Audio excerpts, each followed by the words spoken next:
Yo, what is up, friends, foes, members of the Omni Council? My name is Daimien Kamiya, and welcome to a replacement stream for the failure that was my potential attempt at restarting cross-stitching, which will be done in another date.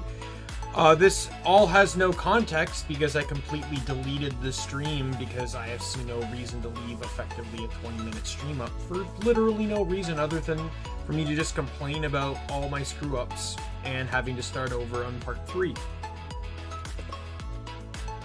To be fair though, at the very least, it's not a whole lot I have to redo.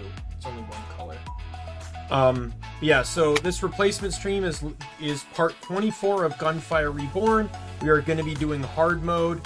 I've done hard mode I think a couple times on stream, but I basically made the promise that I wouldn't come back to it until I unlocked everything in normal mode. By the last stream, I had one thing left to unlock. Let's switch right over to the game so I can show it off. I do not have game audio 4 on my thing here. Let me,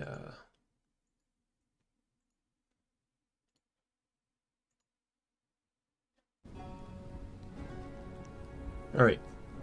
So this is GunFire Reborn. This is the lobby. Hey, Nick. So there's different heroes and stuff. There's different upgrades. Arsenal is the various weapons you've unlocked. So the last weapon I needed to unlock was this weapon here, Demon Lore. So to unlock this, you had to kill 40 arrogant lobsters with fire damage. Why was that so hard for me to do? Well, because the arrogant lobsters do not show up until the last stage of the third world. There are 4 worlds in the game, by the way. And that was stage 3 of the 4th world, which is about... You don't get... Like, on an average run, it's going to take you about 40 minutes to get to world 3. You know, it can take you 40 minutes, roughly, to get there. You know. And that's just getting to world 3. Much less getting to the final stage. Then only 1 to 3 arrogant lobsters even spawn.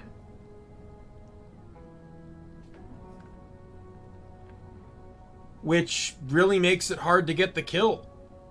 You know, and the fact that it's with fire damage only, meaning if you don't have a fire weapon, you're screwed. So how did I get it? Well, in between each world, there's a resting spot. So between 1 and 2, there's a well. And between 2 and 3, there's a campfire. If you use that campfire, that's basically a save point for your game. Like, I can back out and return to my run at a later time. Well, someone pointed out on Reddit that you can abuse the hell out of that. I made it to that campfire, saved at it, then made it to the arrogant lobsters, killed them, went to the boss level, but instead of challenging the boss, I Alt F4'd out, which obviously closes my game. I load it back up. It respawns me at the campfire with those arrogant lobster kills having counted. So then I just touch the campfire again and rinse and repeat, and that's how I got the kills for the Demon Lore here. So the Demon Lore's mechanic is that every crit increases its damage. And it resets on reload and weapon switch. Already has a base crit multiplier of 3, which is really nice. You know what I'm going to do? Because I don't see why I can't.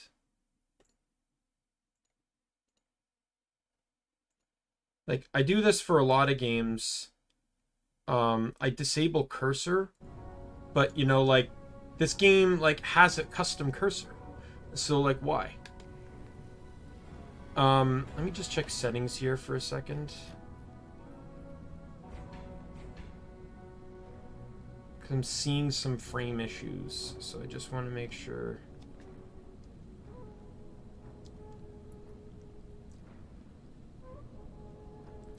I've dropped 300 frames since I launched this game, and I've just sat at the menu.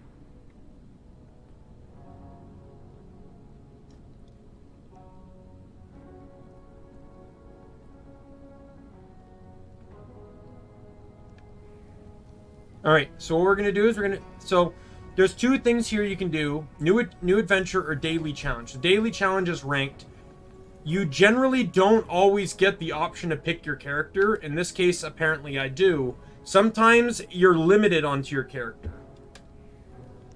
You do not have to have the character unlocked to do these daily challenges, so it's a great way to try out a new character. And then they come with restrictions. These also prevent, and right here, weapons, occult scrolls, achievements, and logbook entries cannot be unlocked in daily challenges, right there at the bottom. So this one, for every 30 copper held, the hero's max HP is -1. If the max HP is 1, the shield/armor is deducted until both are 1. Lose copper after killing an enemy or completing a stage. Significantly increase the chance of getting occult scrolls and golden goblets.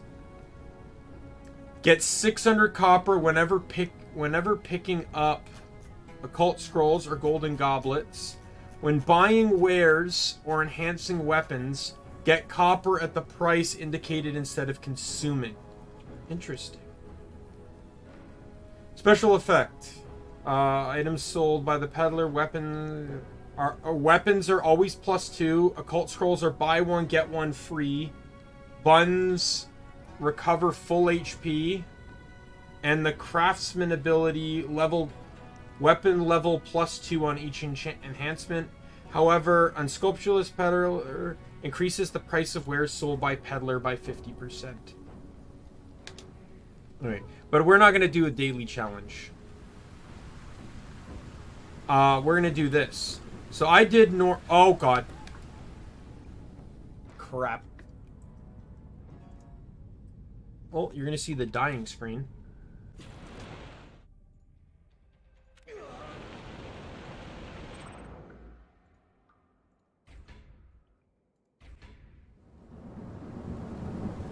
So we're going to do elite difficulty, which is hard mode. Nope. God damn it, I did it again!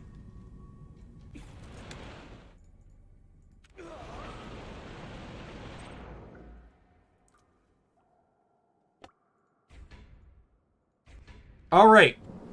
Now, before I start, I want you guys to pick my character for me. So I will go over them. So this is King Yan. King Yan is a Tengu. He's the only character in the game that utilizes armor and not shield. Meaning his armor does not passively regenerate like shields do. However, it does have a higher damage reduction. You have to use your abilities to get shield back. He has a primary ability and your secondary ability. Your primary is basically your action skill. His is called Leap, where he leaps at the target and kicks them. His secondary skill, which is basically like a grenade, is called Cleave, where he swings his wing and he damages enemies in a cone in front of him.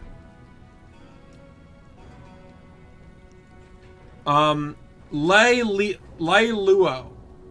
He is a master of critical hits and electricity, utilizing both. Generally, he's pretty much the sniper of the game.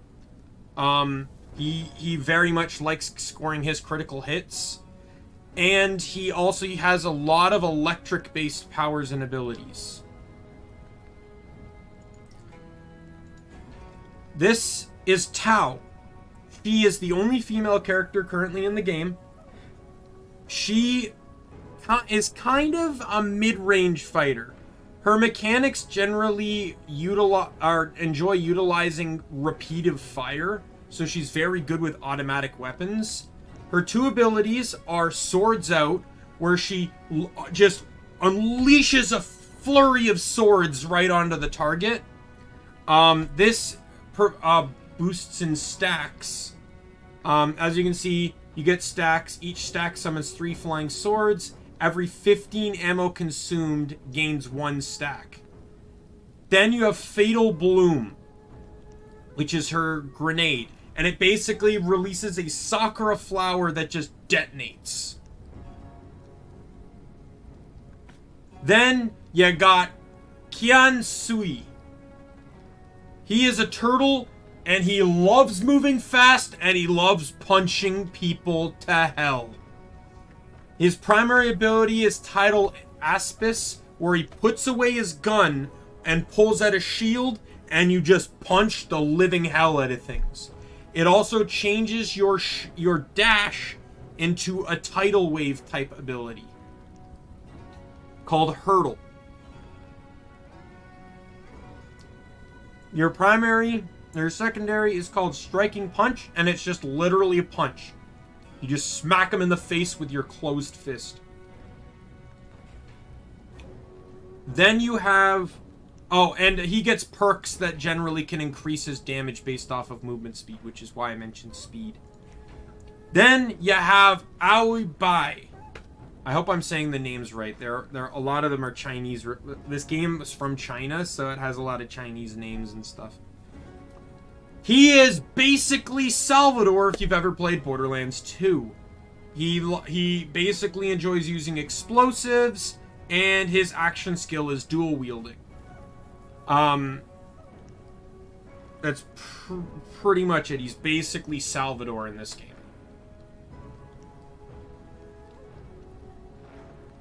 His traits are basically explosive damage, dual wielding, or defensive. Then you got Crown Prince. So this is the default character. This is the character you always start with. You have to unlock all the others. His name is Crown Prince. His action skill is Energy Orb, which does damage and locks enemies in place for a time. It's less effective on bosses, of course. And then Smoke Grenade, which is literally a grenade that leaves an AoE that just does constant corrosive damage. It's actually very powerful at certain points. He generally tends, based off of his upgrades, to focus a bit more on elemental usage in general. So with that said, guys, who interests you? I don't even care if it's based off of just appearance.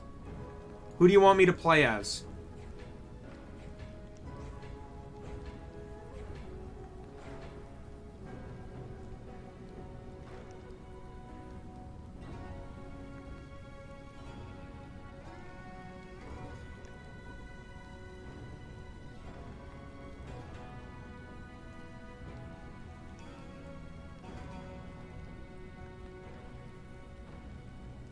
The shield guy? Okay, so both of you guys said turtle. Alright, so we'll do Qian Sui.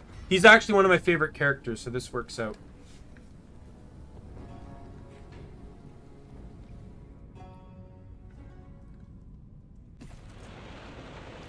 Alright, so I got a dash.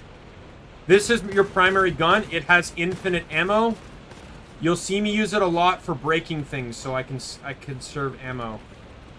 So I unlock this, so it gives me the option to start with any random chest. So here's the weapons I have to start with. Concealed ammo, which is basically a good Tediore weapon. If I reload, it throws the gun like a stick of dynamite, and it does a crap ton of damage, like a lot of damage. Then you got Demon Lore, which I already went over. Ooh, 40% lucky shot. Ooh, that's 20%. And then you got Pupil. So Pupil is a shotgun that does shock damage, and you can charge it. And if you fully charge it, it does 50% more damage. Now I'm close range, so I'm actually going to choose Pupil for this one. Oh, and by the way, I have a running theme. Earlier in my early streams, I used to do exercise during my streams based off of circumstance. This is the only stream where I still have some aspect of that lingering in the shadows. Which is, there's an enemy in the third world called Exploding Lantern, and it is effectively a suicide bomber that does a shit ton of damage, and there's an enemy that can literally summon up to 3 at a time.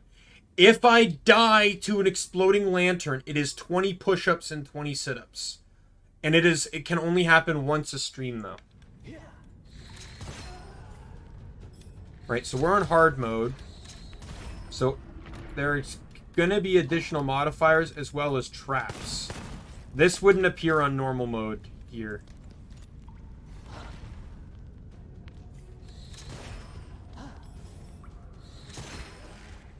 Oh god.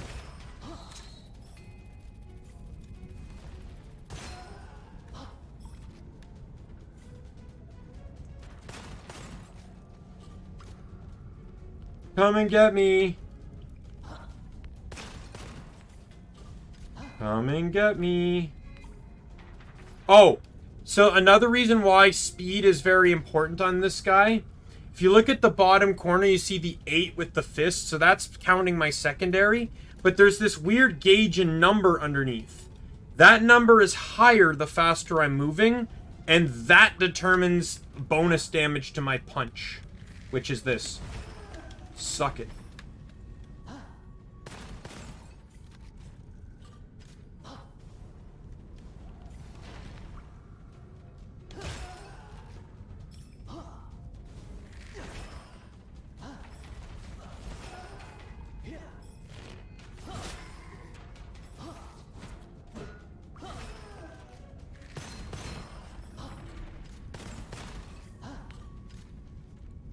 Oh, another gun.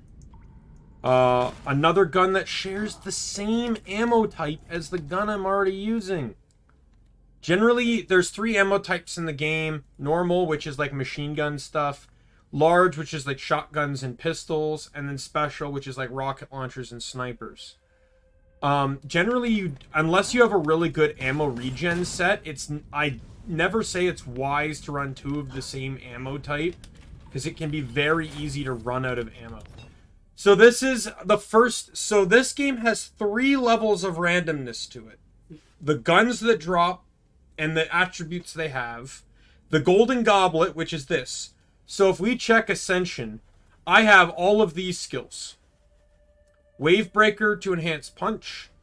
Violent Tempest to enhance gunfight efficiency. And Tidal Fort, which enhances my shield usage. However, when I walk up to a golden goblet, it will randomly pick any of these 3 skills, and I can only choose from those 3. So this is the huge randomized aspect that can effectively force you to change your build on the fly. Sometimes you just don't get anything that synergizes well. That's just kind of how it goes. But the other option is occult scrolls, and I've literally had runs that won specifically because of occult scrolls. I had a run on the bunny girl. I had a sword. Like, this is how crazy it was. So I had a scroll that made it so every time I killed an enemy within 7 meters of my character, I got +1 to maximum HP. Then I got a sword. So I said, you know what? I'll carry this sword and as long as this works until I get this. Then I got a power that made me gain lifesteal every time I set an enemy on fire, and the sword was a fire weapon. However, if I hit an enemy that was on fire, I got lifesteal. No. If I hit an enemy and set them on fire, I could potentially set myself on fire. And if I'm on fire, I will do lifesteal. However, I'm still taking burn damage. Then I got a scroll that made me immune to the negative effects of burn. So I could burn myself without consequence, get lifesteal for it, and then had a when I beat the game, I had 300 HP, which is a ridiculous number. What's more ridiculous is the fact that I had a scroll that effectively would give me 2 free revives at the cost of half my health and shield, meaning I had 600 health. So sometimes the scrolls can literally make the whole thing. Alright, so... Oh, okay, so I actually got 2 good ones here. Irrepressible Surge is a 1-point skill. If an enemy is defeated while holding the Aspis, Hurdle will have no cooldown for 2 seconds, meaning I have literally infinite dodges. And I can effectively pin enemies to the wall. If an enemy is defeated within 1.2 seconds after retraction, total Aegis will have no cooldown for the next 2 seconds. Title Aspis. Oh, wow. So if I kill an enemy after I put the shield away, I can literally immediately cast the shield for 2 more seconds. I feel like that's new. And then you got Wave Rider. So Wave Rider has 2 elements to it. 20% movement speed while holding Aspis, and for 6 seconds after retraction. But for every 1% of movement speed I have, permanently speaking, I gain 1% weapon and skill damage. Personally, to me, I think Wave Rider's actually a little bit better, so I'm going to pick that. So here's the Vault. So this is just going to be something for bonus stuff.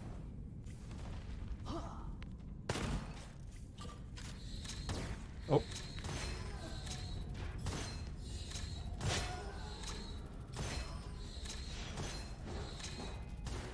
Okay. Just die.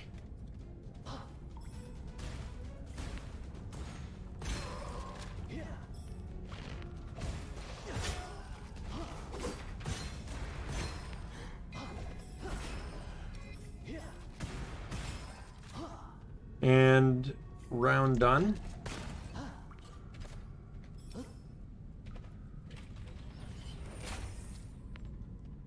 So Thorny Carapace. When an enemy hits you, release a spike that deals corrosive damage to them. Damage is affected by max shield, armor, max shield/armor, max HP, and skill damage. So that's basically like the Impaler shield from Borderlands. You'll find me making comparisons like that a lot.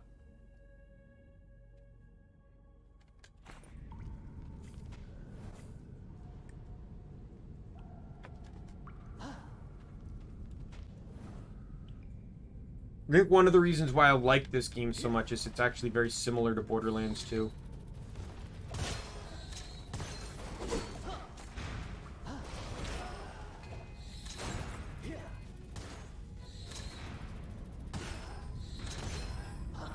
I don't know how many runs I'm going to do tonight. Hell, I might even just end up doing the 1 run, but...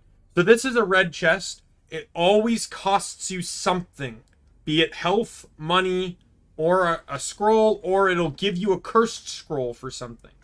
I feel like I'm in a good position, so I'm going to get a normal scroll here. And I got Gourmet, which means that healing items, any form of... So buns are what heal you. They normally heal you for 25% HP. They will now fully heal me.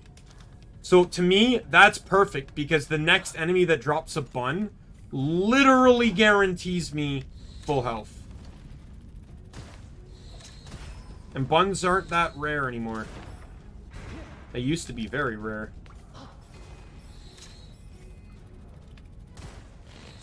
I haven't seen that yet. I'm glad Cynthia won this. Well, I know it's going to end up being Ash versus Leon. And it's Ash versus Steven. Now, I really want to see Ash versus Cynthia. Like, I really want to see that.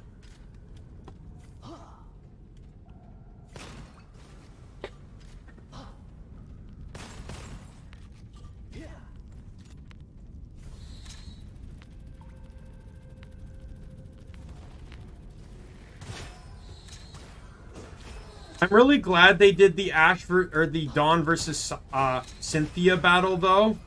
Ooh, I got the hell. Because of... There we go. There's the bun.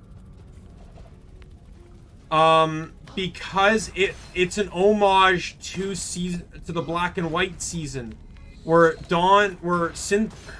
Iris asked Cynthia to battle her Garchomp against her Haxorus.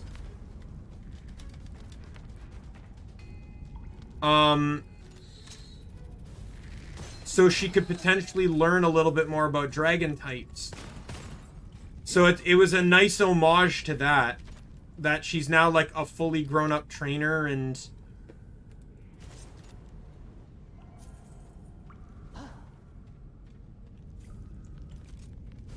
Oh, it's a puzzle mission.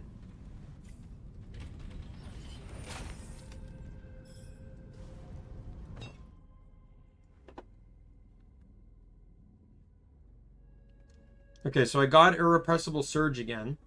Got Dark Tide, striking capacity.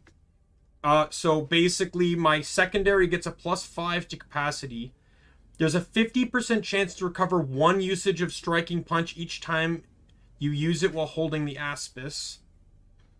Each enemy, each stack of Fist Sensation, so that's the bar under Striking Punch, increases next Striking Punch damage but to 10%.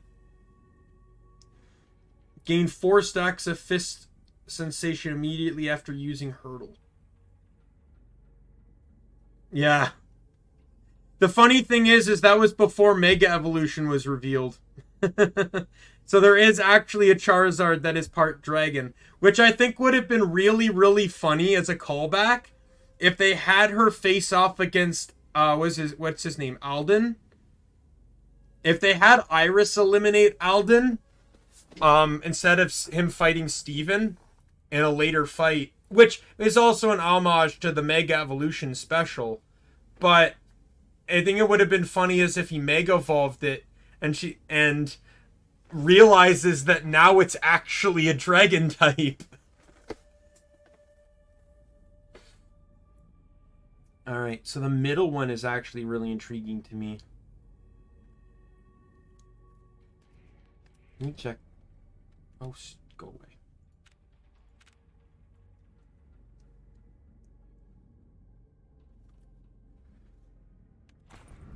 Based on the first one I got, I feel like I'm going for Punch, so I'm going to go Rogue Wave.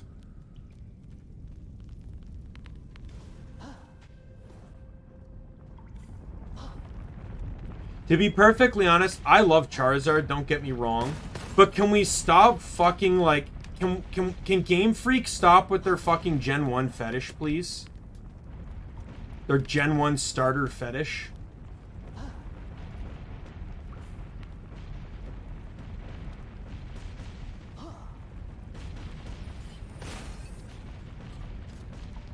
Oh, what a good scroll.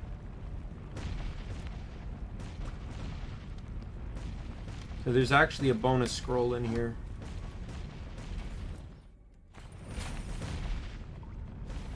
Uh, 15% elemental damage for each enemy nearby with an elemental effect up to 75%.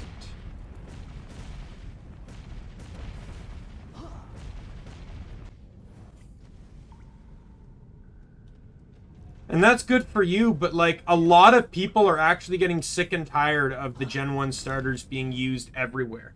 Why did Alden, in a Gen 8 game with brand new Gen 8 Pokemon, have to have Charizard as his ace?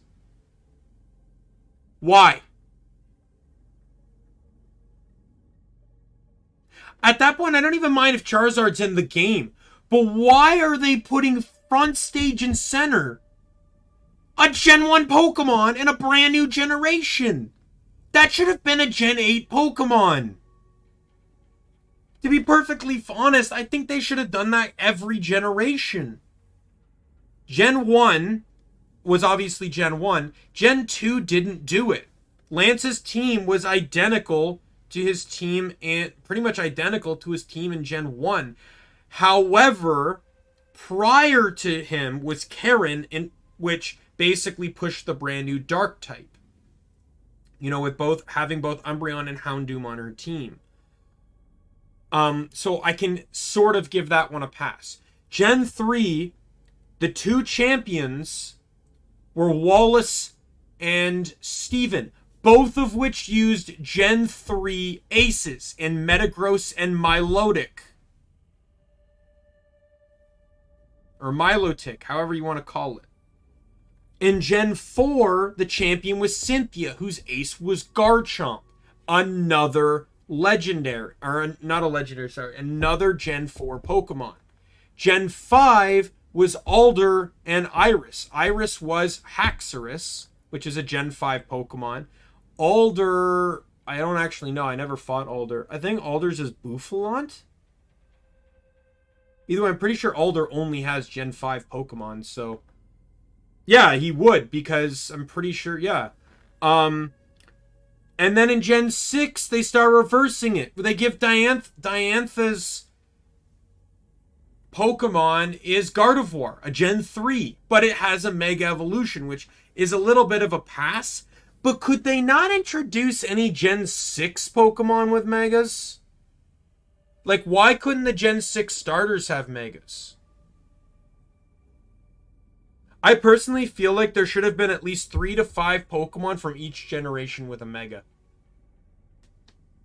Gen 5 got 1 Mega in Audino, and Gen 6 got nothing. No. Who cares about giving Pokemon like that Megas? We need to make Garchomp and Tyranitar stronger. Fuck. Come on. And then, you know, Gen 7, technically you were the champion, but the Ace, I'm pretty sure, goes back to Gen 1. The Ace is the starter, so that's fine. But then Gen 8, it's a fucking Charizard. It should never have been a Charizard.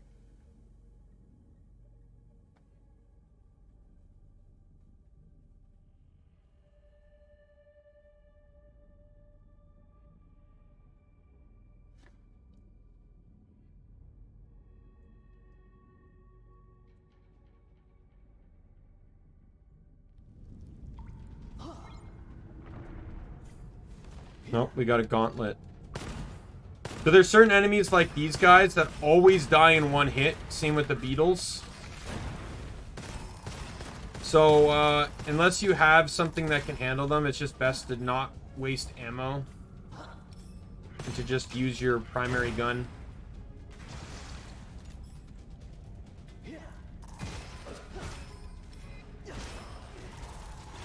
All enemies explode after being defeated. Good to know.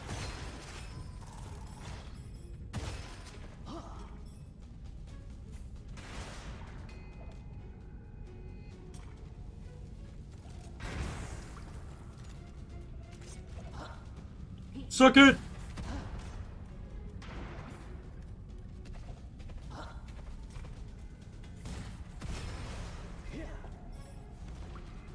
Hey, Shadow!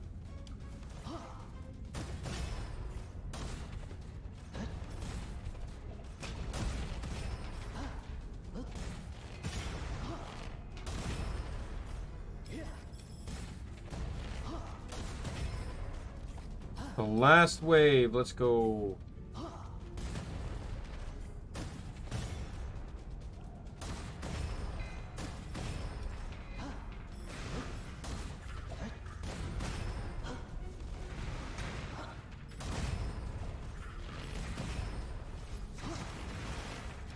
It's always debatable too, because every girl that supposedly has feelings for Ash also has someone else that has feelings for them.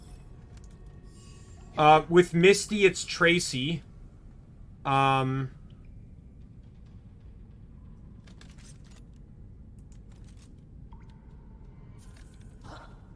With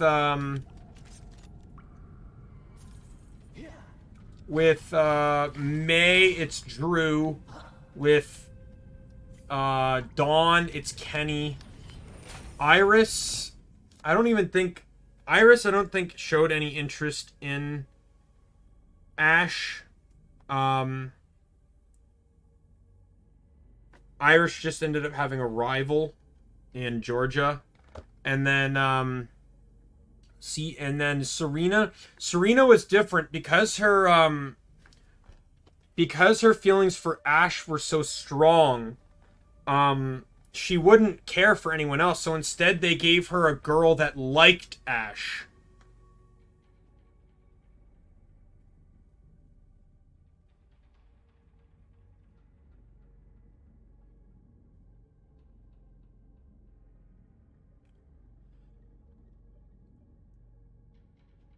Every time an enemy is killed within 10 meters, the 5 stacks. Alright, so we need the right one or the left one. So while holding my action skill, my punches are going to do 40% more damage. But there's this one. Every time I kill an enemy within 10 meters, I gain weapon damage and movement speed. So the weapon damage won't really mean much. if I punch, per se, but because it's weapon damage and not skill damage. But the movement speed would absolutely help my my punch.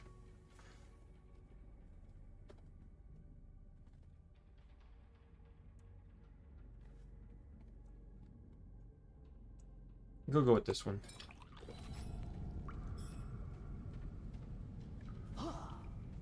We got vendors here too.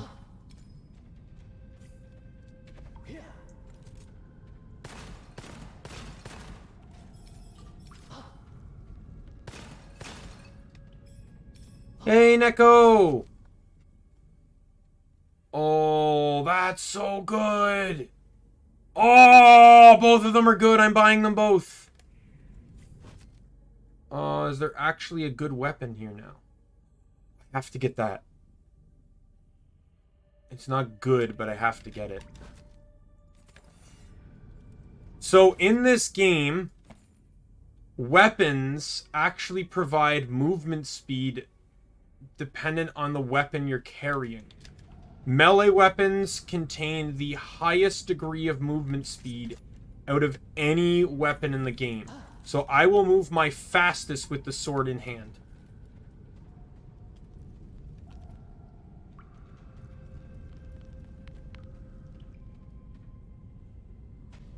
So we got an elite in here. Incoming! Incoming! Fist! Fist! And the cool thing is the sword doesn't actually use power. Who is it? Oh, it's you. Shield!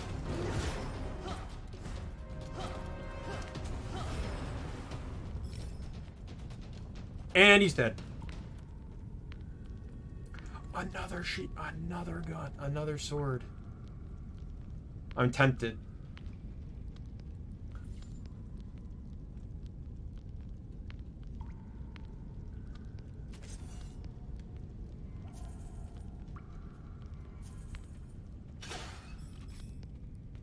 Golden goblet.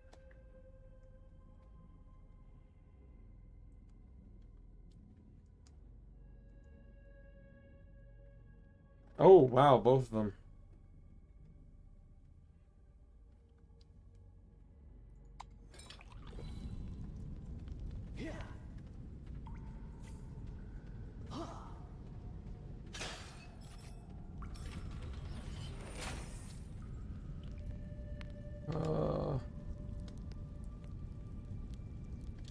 I could try. Oh, this one. When using secondary skill, there's a 50% chance to double consumption and 50% chance to deal double damage. Let's go for that one. This guy can upgrade stuff. I will do that.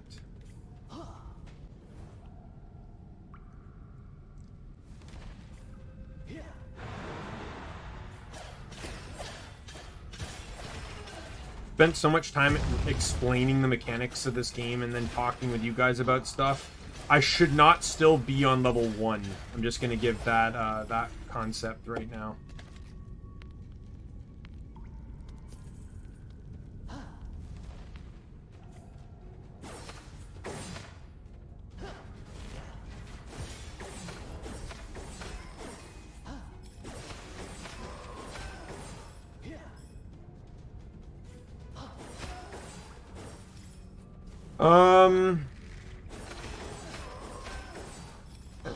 Probably the Pokemon world, because it's safer. Generally, it's safer anyway.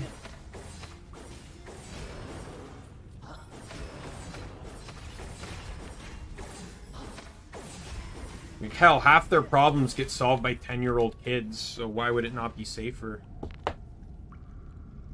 Granted, Digimon world is the same too, but it's like a lot of like very dangerous and destructive things.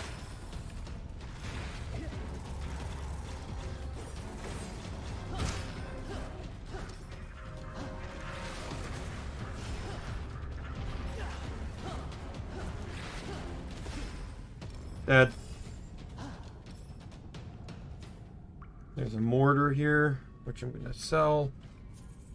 There is a Shrieker, which I'll sell. Meow.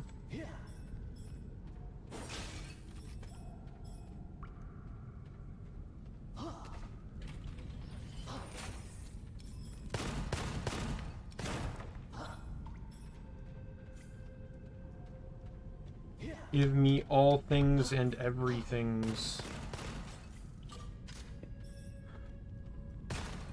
Yeah, but like, how often do some people actually deal with ghost Pokemon?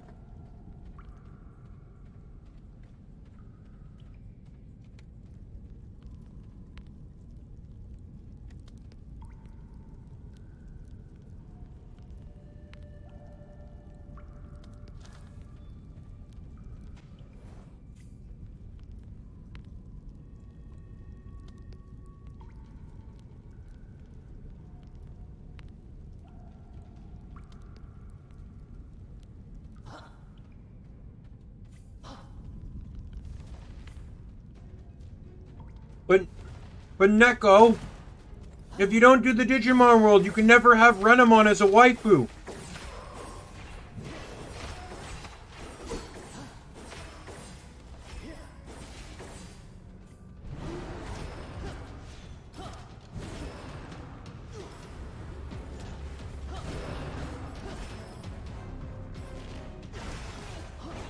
Plus, have you watched, like, I know, like, you know, a rhetorical question, but do you think any of the Digidestin knew anything about Digimon before they went to the digital world?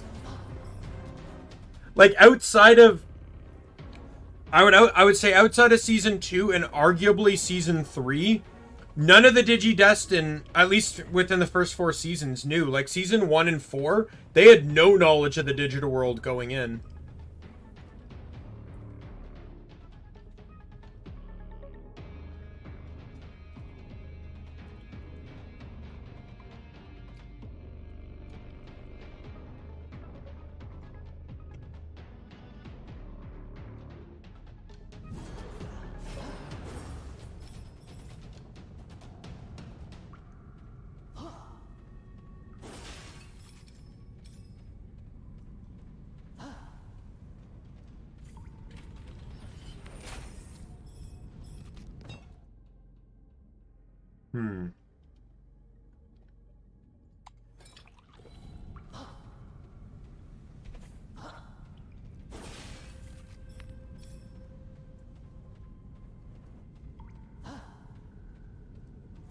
Let's check the second level.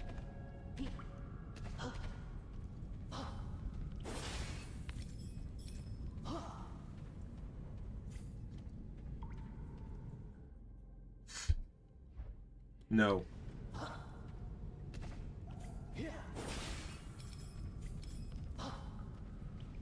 Didn't really even have to. I didn't have to read that for more than 5 seconds before I knew it was a crap deal.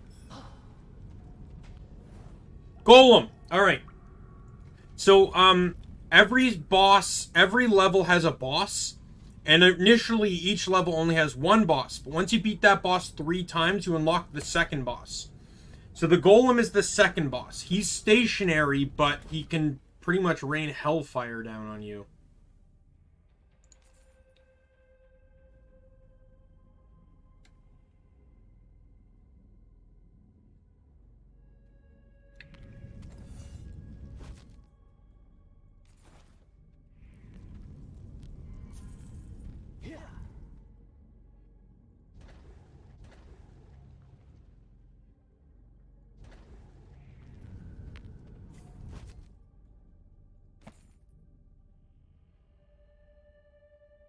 Sure, why not?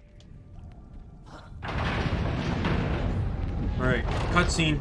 I can skip these now. I used not to be able to skip them, but I'm just going to show it for you guys.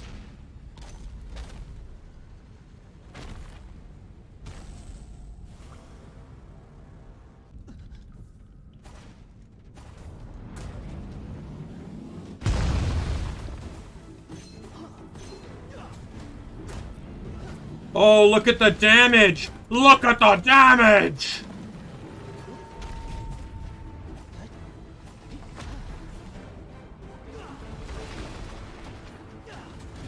Dead.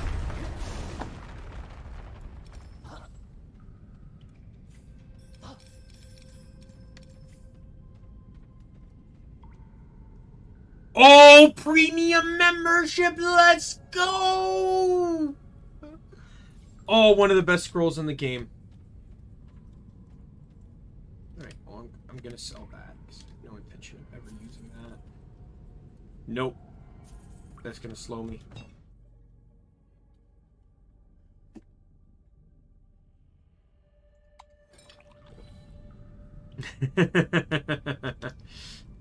Sadly, I have to use the remnants of its corpse to go to the next level.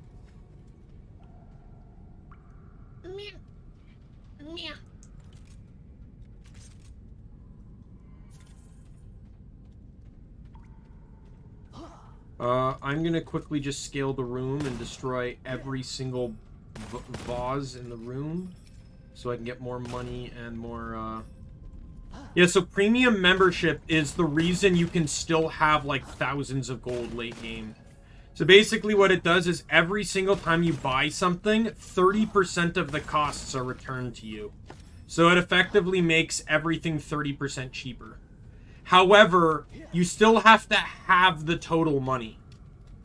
So if something costs 600, you still have to have 600. It just returns 30% of that back to you. So with 600, 30% would be 6 times 30, which is 180, which is like actually pretty huge, because that could be like another thing from the merchant. What do you want, kitty cat? What do you want? Coming into my room and meowing and then laying on the floor like you own the place. And you're staring at me with your eerily reflective eyes as your body hides in the darkness. Yo, laser. Oh, I did not see that barrel, but sure.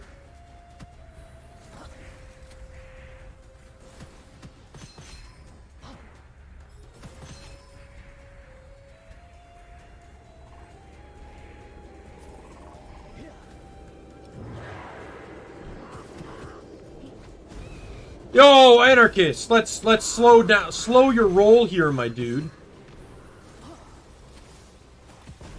Eat talisman. Eat it. Oh, I hit him with miasma.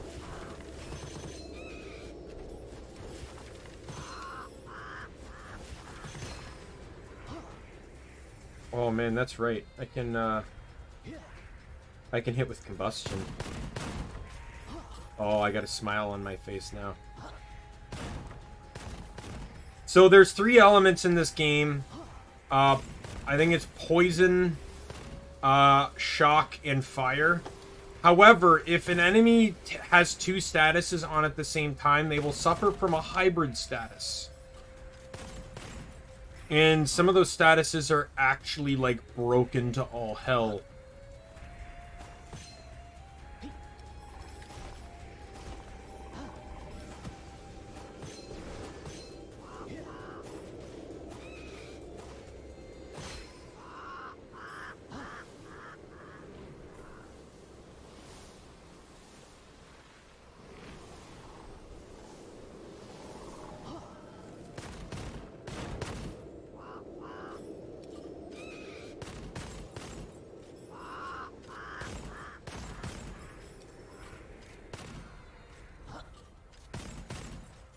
In all honesty, like, I like Agumon more than Charizard, so it would probably be Agumon as well for me.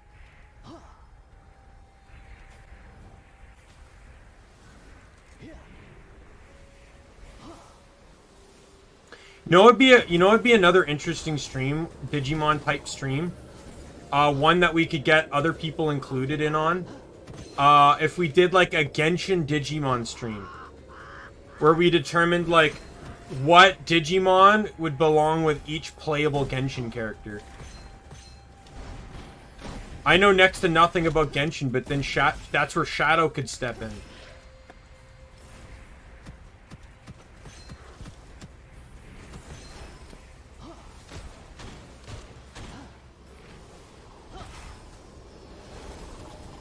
Hermit? Oh no, Henchman.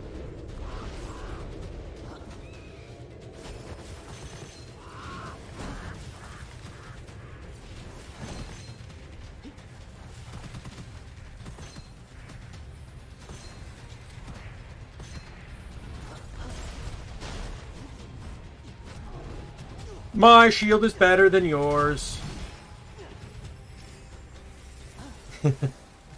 I have to do the Vshoujo one first, though. It's gonna be Vshoujo, Voms, probably Niji Sanji EN, and then Project Kawaii. I would probably include Prism Project, but I know nothing about anyone from Prism Project, so... To be honest, I barely know much about Kawaii. I've just started getting into Kawaii. But one of my favorite VTubers is in Kawaii, so I feel like I have to include it. Or you could pair a Digimon outside of that element.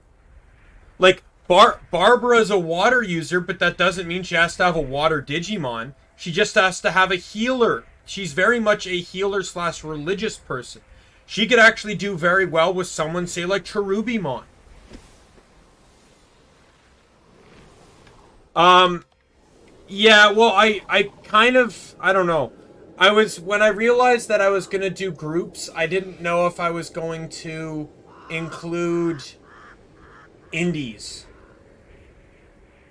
Unless, like, if I do include some indies that are associated with Vshoujo, I have to put a limit on it somewhere.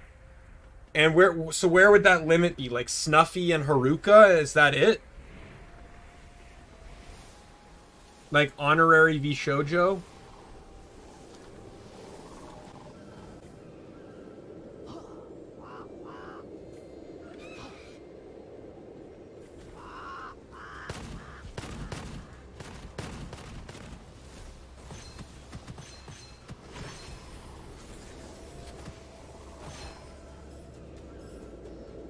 Alright, well then I'll include them then.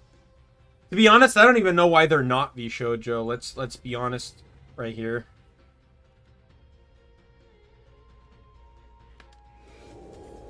Favorite crest? Probably the crest of Courage. Just design-wise, I probably like it the best.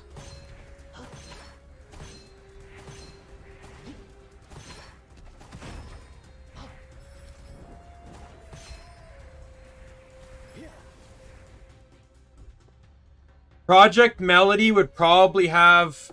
In speculation, I'd probably go with maybe, like, Diaboromon. However, I did say previously that when I did the stream, I would take into account every version of someone. So, like, Vebe would have her succubus and dragon forms. Zentreya would have dragon and cyberpunk. And Melody would have... I would do Project Melody and Malware.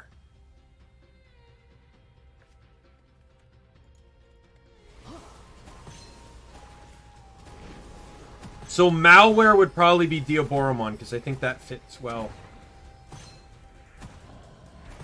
Melody, I'd probably make maybe Andromon. I don't know. That could be up for debate later, though.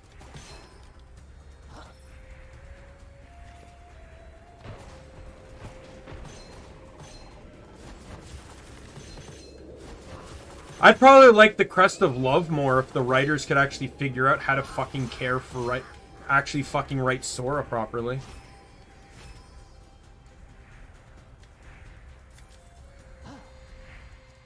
Heaven forbid they don't retcon her at least once, you know, once.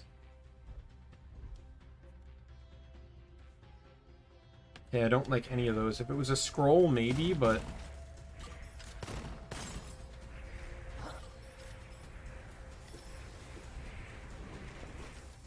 Peddler. I probably got the worst scroll I could have gotten. Why did I grab that? Hey, you're running a fast mobile build. So of course you're gonna want a scroll that increases your damage when you stand still.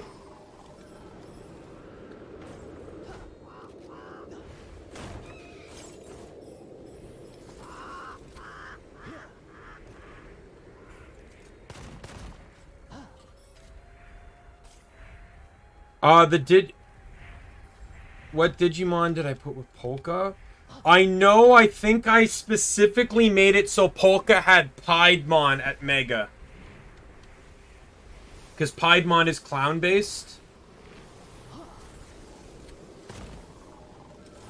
So I think I literally just built it up to Piedmon. Let me double check. I should still have the link to it.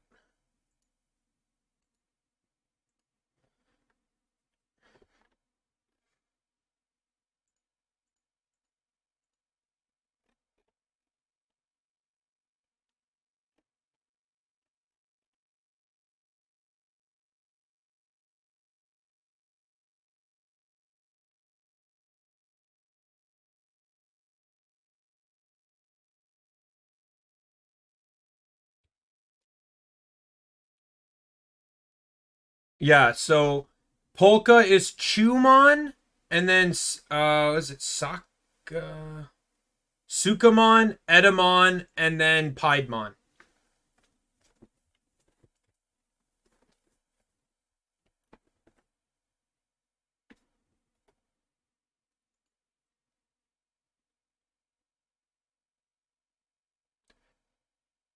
Yeah, I know about that. I heard about that. Her concert.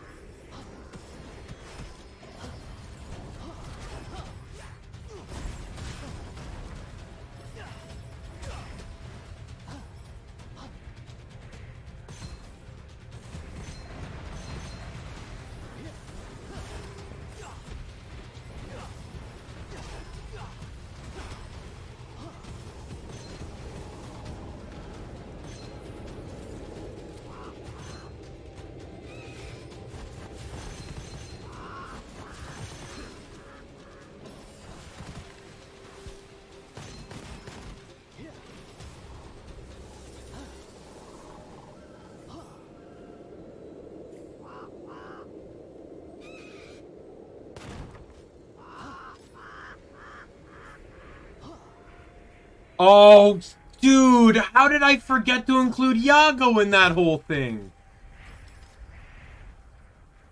I feel ashamed. I included Hollow Stars. I included literally the only thing I didn't include was Hololive China because of obvious reasons.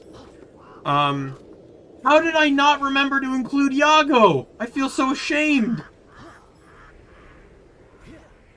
That's a good question. Should we just call Yago King Drasil, or should we actually give him a partner?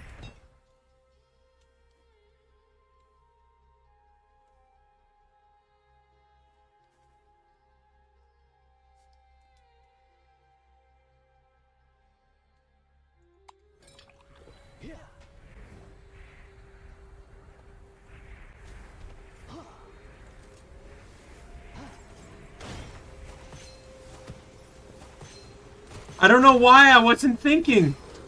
Granted, I also didn't give A-chan a Digimon either, so...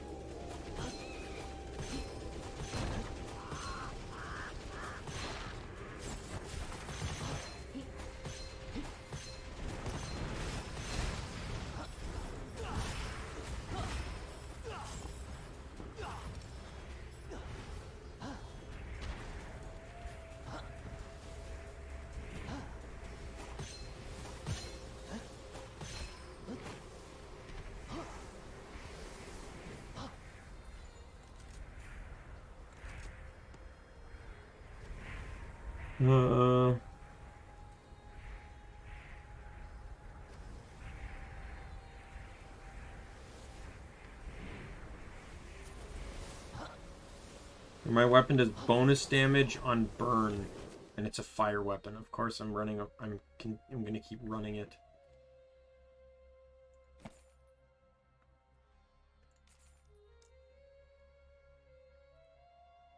Man, this game really doesn't want me to run out of ammo. I have 3 of the best ammo traits in the entire game. I have, when shooting, there's a 20% chance to add extra ammo into the magazine. Get 1 random ammo for every meter traveled. And then all pickup ammo will automatically convert to the equipped weapons ammo type. Right. Bye, Neko. See you later.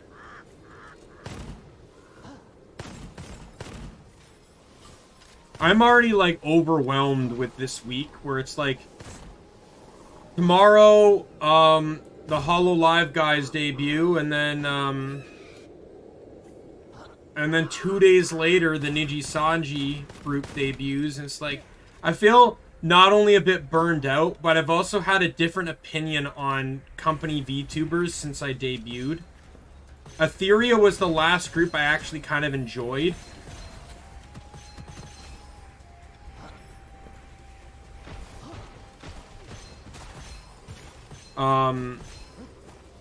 Because Luxium came out after I had debuted, and it kind of like, I'm sitting here, you know, like grinding my ass off to like get the viewers and stuff, and then like Lucas tweeting out, "Oh my God, thanks for 50,000 followers," and I'm like, you know, okay.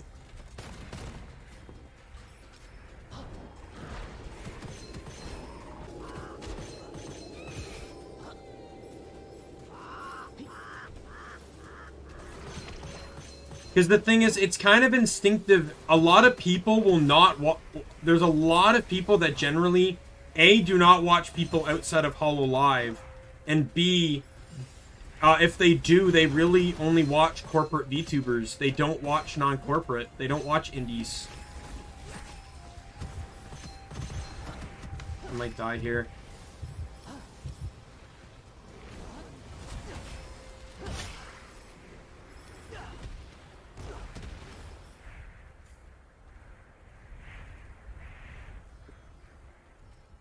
It was probably going to come up eventually.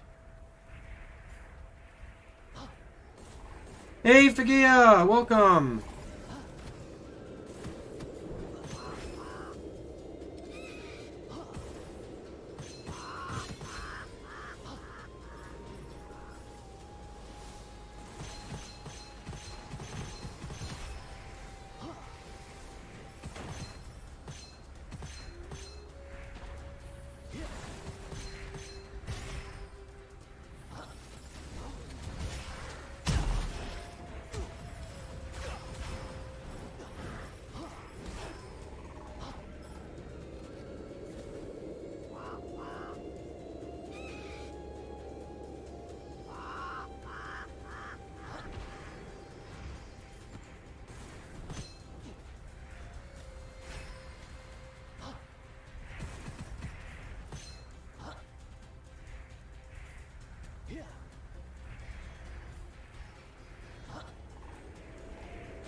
Man, it would be so cool to,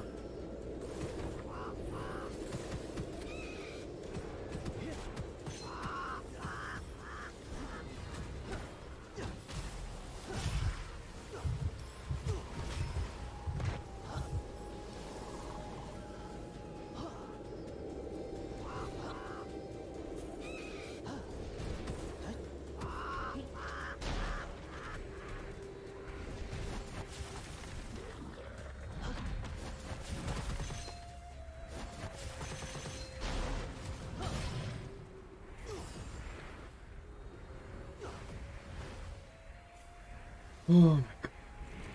Oh, and I got a bun too. Perfect.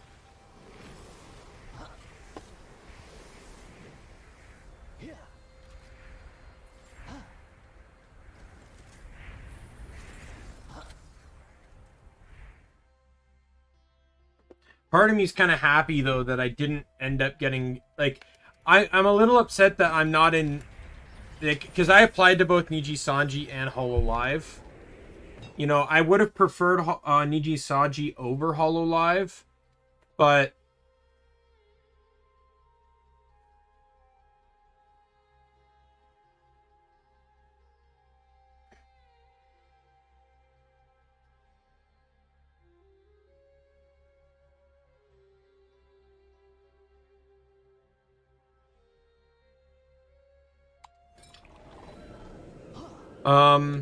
but I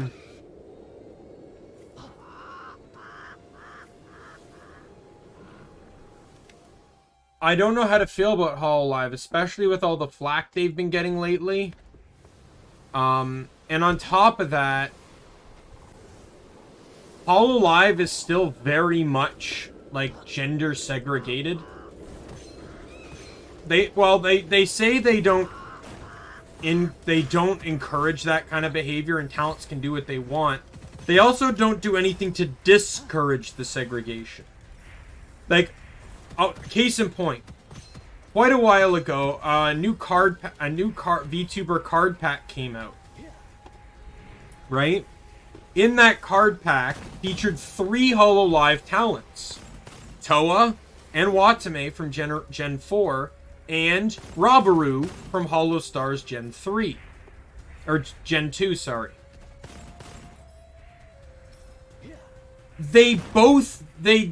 Each of them did separate 3D streams of card pack openings. Watame and Toa did one, and then Rabaru did another. If you're just gonna do that, why not have all 3 of them in one?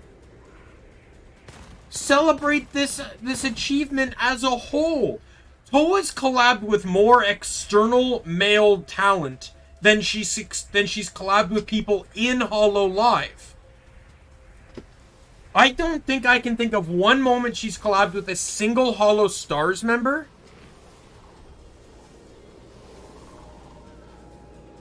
Yeah, I've sometimes see the VODs of that. I don't think I've seen Toa collab with a single Holostars member, but she regularly does like Apex tournaments and stuff where she's collabing with all these other guys. But she won't show that same type of attention to her own coworkers. Estelle fucking loves Apex, and he's in a lot of the same tournaments that Toa's in.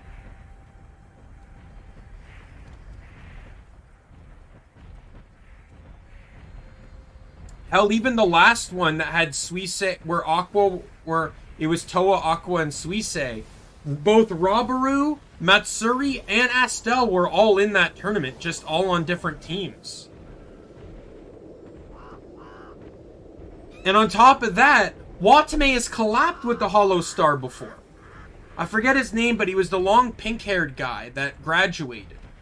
But after Watame did that, she got so much flack from the stupid fans that she basically promised, I think, to never collab with the Holostar member again.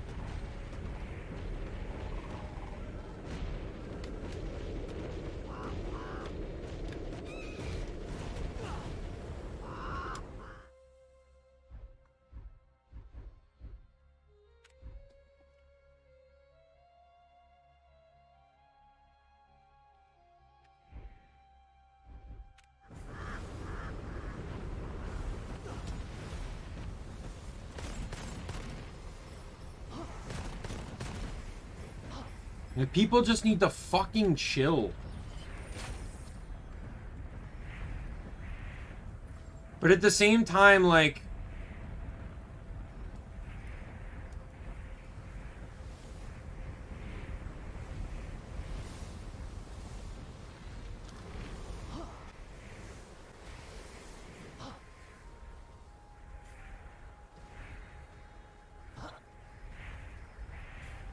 I mean, it's just like... I can understand some talents are shy, but like, it's so disgusting to me when I see a clip of a Holostar member that constantly talks about how they don't mind coming second place to the girls. Like, it makes me feel bad, because I'm like, why can't you want it more? I respect the fact that you want to put them first, and that's incredible to me. But that doesn't mean that you shouldn't have a right to also want it more. I think I've seen 3 separate clips of Olga alone saying that the girls should get it first. Like, he played Holo Cure, for example, and he said, like, man, I'd love to see Holostars in this, but get the girls in there first. That's what people want. Like, are you kidding me? That's so depressing.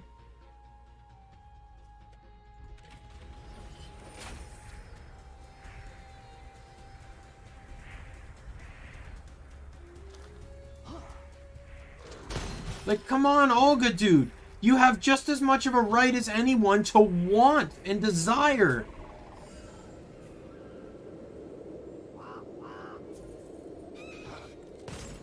Like, it's so sad that the Holostars JP is just accustomed to being second best. It's disgusting to me. And I actually fear that for Holostars EN. I fear that. Even Ame's answer was kind of like, I wasn't really thrilled on Ame's answer either, where she said that, like, a lot of people just prefer to work by themselves on HoloLive rather than do collabs. So she basically gave a very non-answer that kind of also upset me. She didn't really say yes or no. Oh, let's try and revive on that.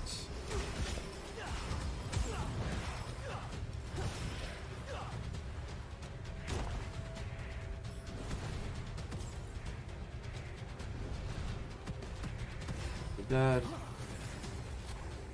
Alright, so my revive is gone.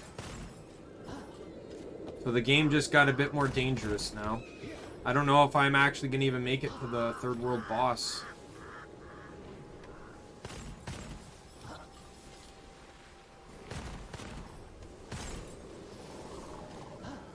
But, like, it's just shameful to me.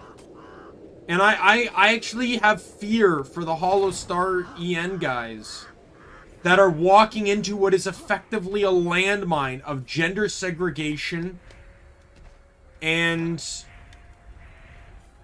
a history of Holostars coming second. It's disgusting to me. You know, Uproar debuted, like, I don't remember how long ago. Oh, you just watched Gallantmon die?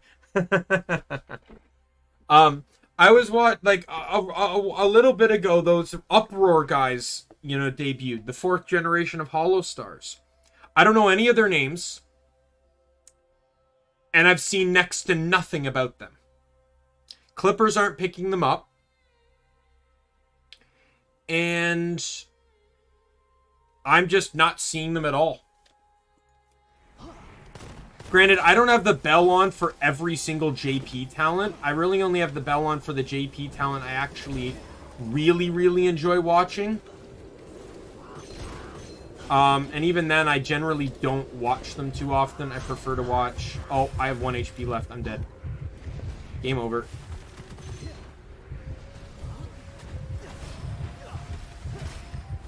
Unless someone drops a bun here.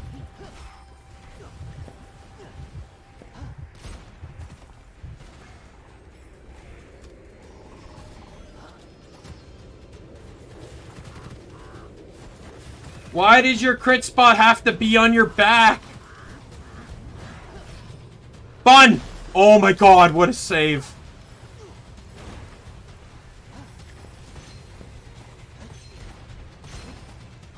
I need better guns! Die!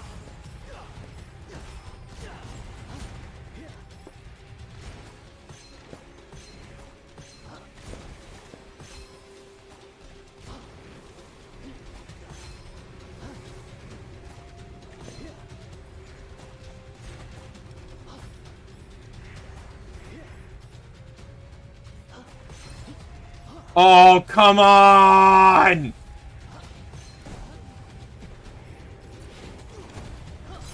Die!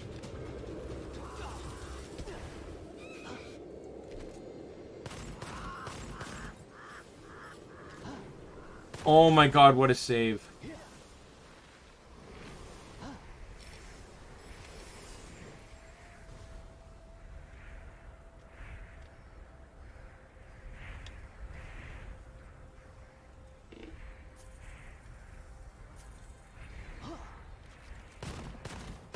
Yeah. Well, I told him, like, I kind of accidentally told him that Gallantmon dies in Cyber Sleuth, so, I guess he finally reached that point.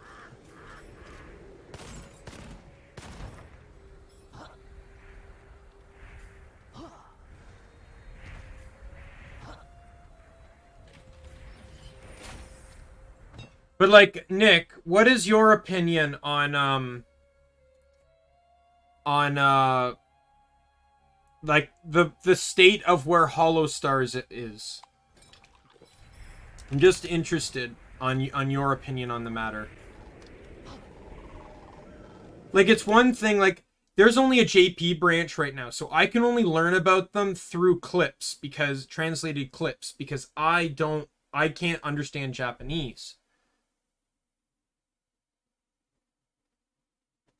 But I still feel like they get literally less than half as much as to what the girls get. And I'm not talking about fan related stuff. I'm talking about from the company side. Like, if I joined Hololive EN and then was immediately, and then I said, sweet, can I get into the Hololive EN Minecraft server? And if I was told no, because it's girls only, I would never play Minecraft. Under any circumstances. Even if it was a Hollow Stars related event, I would boycott playing any multiplayer games that have gendered servers. I would flat out do that.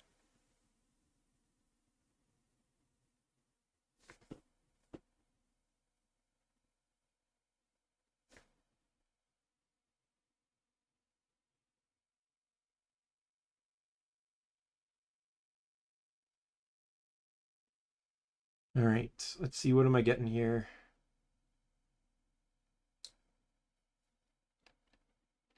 There's nothing good there. Refresh. When reloading. Oh my god!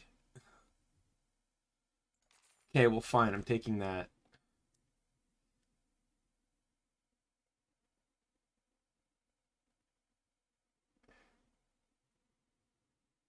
I'll take that.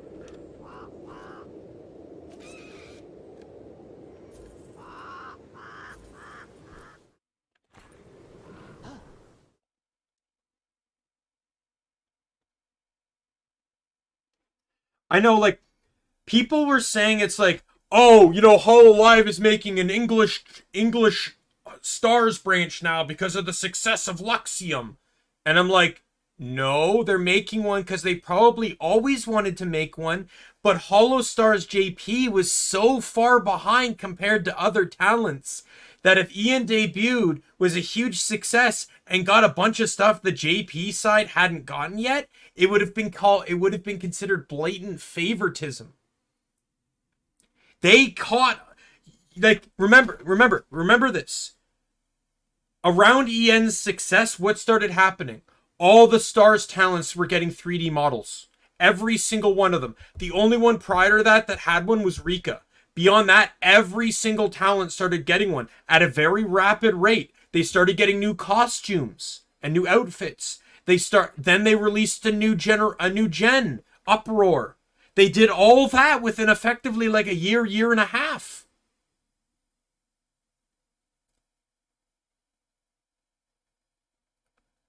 And now they're releasing EN because they feel the EN Stars because they feel like it's a reasonable time to do so. I guess they feel like everything's caught up now. But the thing is, with Luxium, they didn't have to worry about that shit because Nijisanji doesn't gender separate. They've never done that.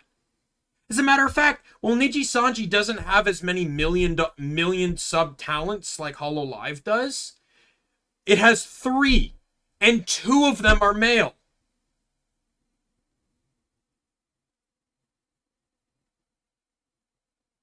Two of them are male.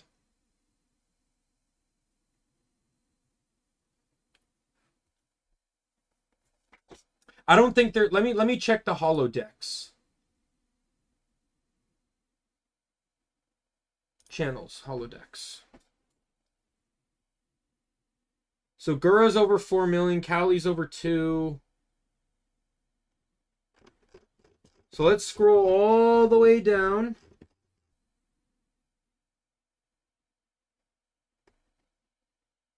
The lowest subscribed active channel right now is Magni from oh no, those are all Hololive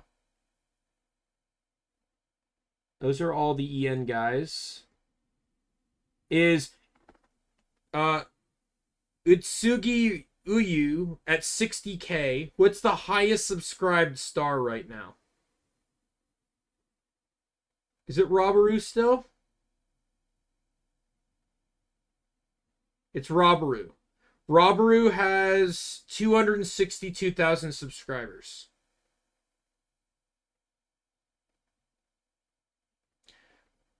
Rika is at 212. And then every other star has less subs than Yago.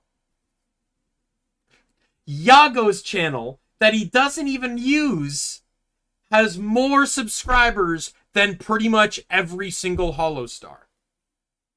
Hell, some sub-channels, like Akai Hato's sub-channel, Hachima's sub-channel, has more subs than most of the Hollow Stars, and she doesn't even use it anymore. Mano Aloe, who's been graduated for almost 2 years now, has more subs than every star but Robaru.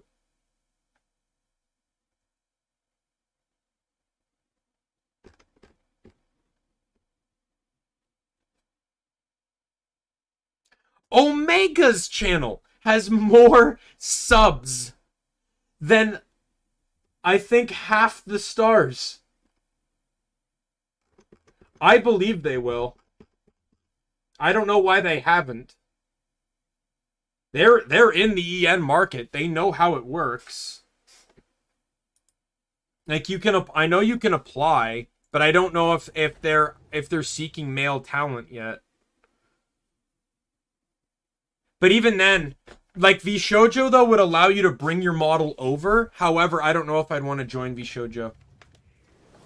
Nothing against the girls, but I am not I really get uncomfortable in, like, sexual environments and atmospheres, and that is literally half of what VShojo does. Literally half. And I generally don't know if I could tolerate it. Also, one of my least favorite VTubers to watch, to a degree, is Vebe, specifically because that's all Vebe does, and it makes me very uncomfortable to watch her.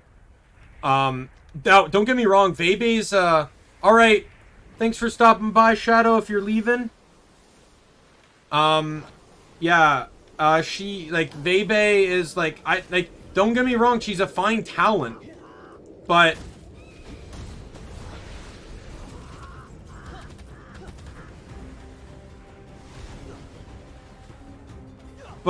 she's just definitely not my kind of thing.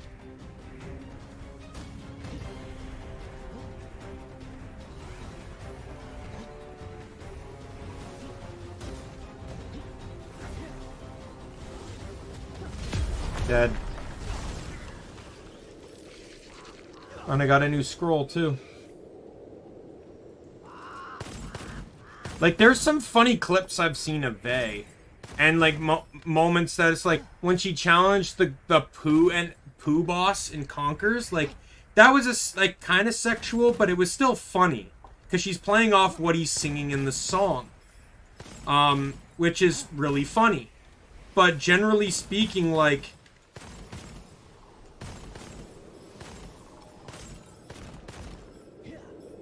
she's just like, I can't watch her without just feeling uncomfortable. And then there's a lot of the times where I feel like she kind of comes off really abrasive in the way she says some things. And then everyone defends it by saying, oh, that's just how Vebe is. She's a straight shooter. Oh, great. Oh, great. Good for her. But it doesn't mean it doesn't hurt my feelings or upset me or, you know, like, obviously not me, but she could say something that's going to, like, the whole Vebe Shy Lily thing. She literally insulted Lily for no reason. And then what happened? Lily's popularity skyrocketed from the whole thing. Lily became the top 5 most subscribed channel on Twitch. I don't know if she still is or not, but she was.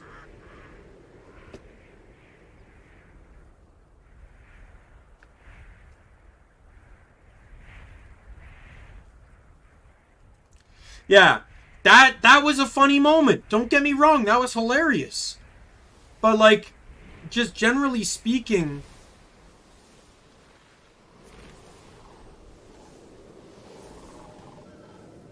oh god, no. Wouldn't pay me to take that scroll.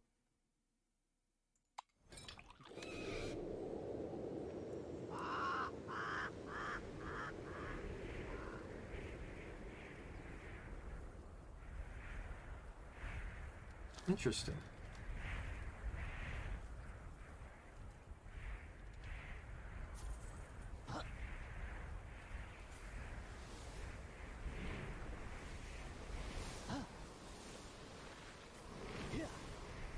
I'm also not a big fan, like, I'm generally not a fan of any VTuber that over-sexualizes themselves. Right? Like, the mass VTubers that are getting banned on Twitch / YouTube, or even getting no access to PayPal now. Guess what? PayPal has a very bad history of dealing with R18 stuff. They do not like sexual content.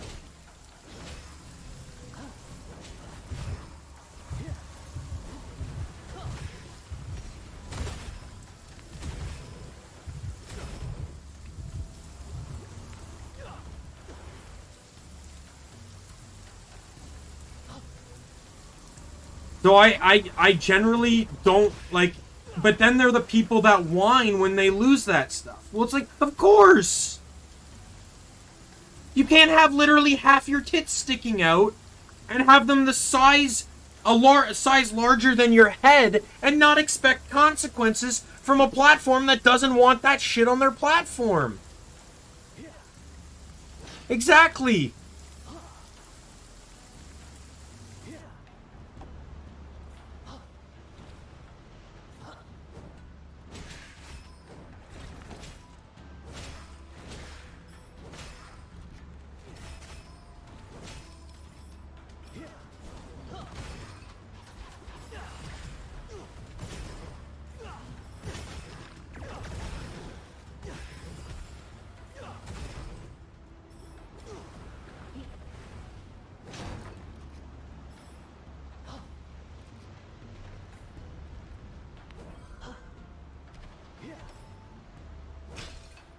Like, to me, I like VTubing because A, it's the anonymous aspect of things, but I can do my I can be creative. I can get my creativity out. Oh god damn it, I didn't go in through the vault yet. I'll have to clear this room first. And I can just kind of have fun, but like, why does having fun have to involve teasing people or, you know, showing your tits, or having to proclaim being a bottom, or whatever other jacked up nonsense you have to do to get attention? Like, you know, all the power to the people that want to do that. Don't get me wrong. I'm not lambasting anyone, but I just find that severely uncomfortable to me. Yeah, I know Melody does that, and that's fine, though. The thing is, though, Melody did that first. Then she went to Twitch. And she's very careful about what she does and what she says on Twitch. Believe it or not, I actually like Melody. Melody is probably in my top 10 favorite VTubers. I actually really enjoy Melody because she's goofy, she's funny. And when she brings up sexual stuff on Twitch, it's usually in a humorous manner, not a sexual one. I may not consume her other content, but that doesn't matter. I enjoy watching her on Twitch when I get the opportunity to. Which seems weird when she's a porn star.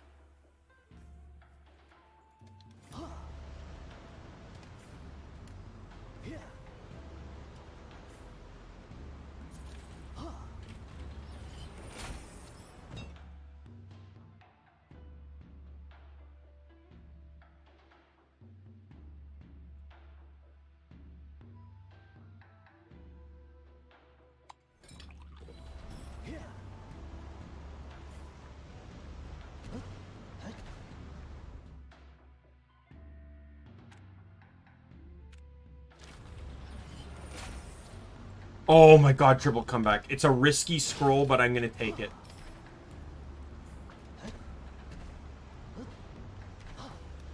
Maybe. She could also have, like, German parentage. So she's familiar with the words. The best way to detect it is to see how fluent she is in German. Oh god, not this shit.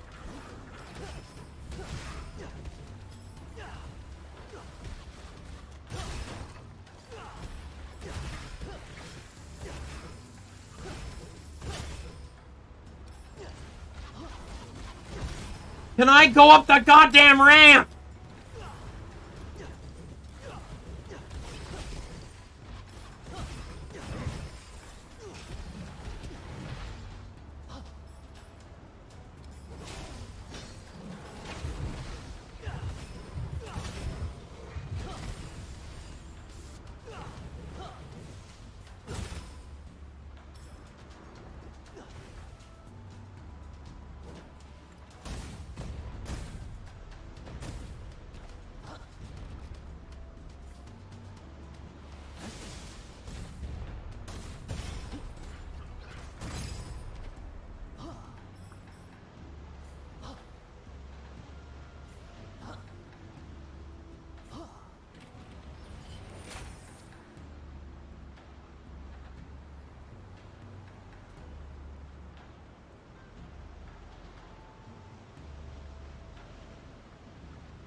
Give that a try. I can always drop it if I need to.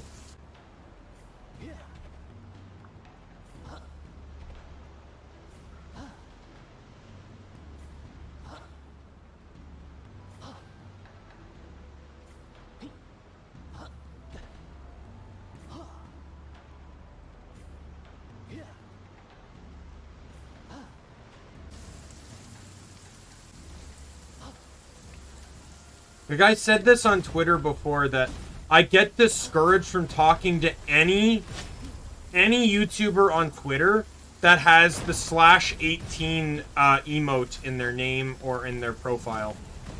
And I've had some people tell me that, like, that sign doesn't necessarily mean that they're sexual based. They just don't want kids in their chat. And I'm like, that's fine. But when I see that sign, I'm going to assume sexual and not bother with them.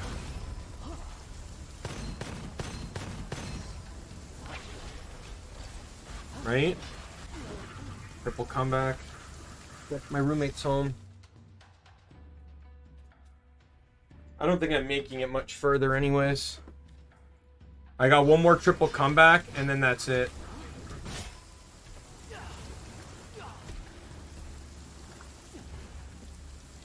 Oh, you're trying to get all the demon lords now?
I don't care about other countries.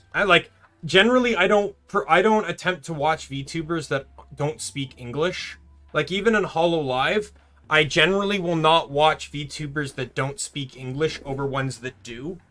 Like, maybe occasionally I might put on like an Aki stream or a Toa stream when I'm going to bed. And then I got just for the noise in the background. But generally speaking, I will not generally tune into a non-English speaking stream So, like, I don't, you know, all the power to any VTuber that wants to stream, wants to be a VTuber. I don't care. To me, it's just, like, I generally won't watch VTubers that don't speak my language. Because generally, when I'm watching content, videos, streams, whatever, I'm doing something. I'm playing a game, I'm reading something, I'm working on something. I'm not watching. So I want to be able to verbally understand. It's the same reason why I don't like watching subbed animes. Because I want my attention on something else.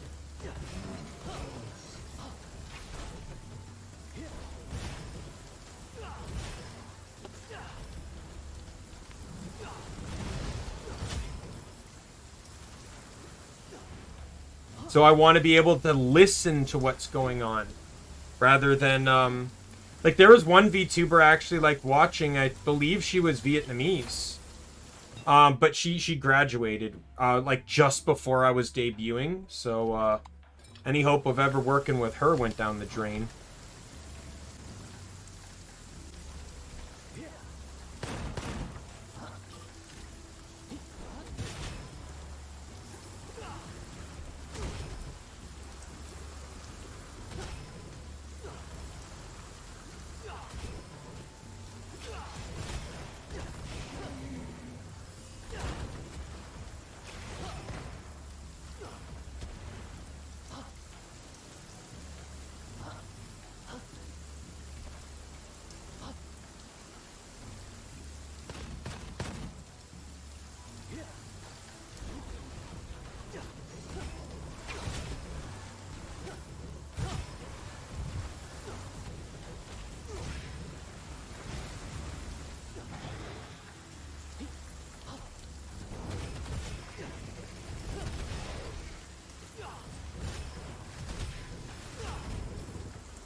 Yeah.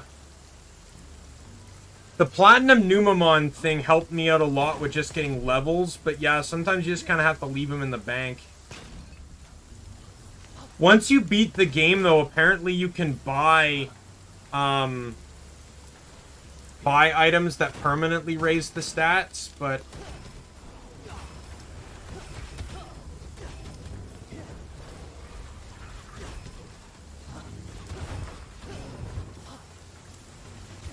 Oh, there's my second triple comeback, so this is my last life. How will it go?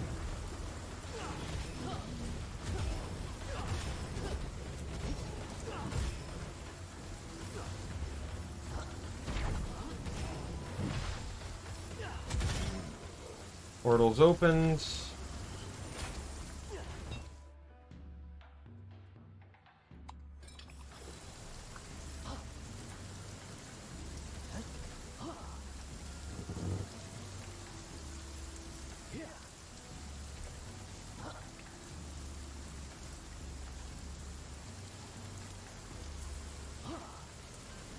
Yeah, I just kind of blitzed this. I don't know how I've lived nearly as long as I have.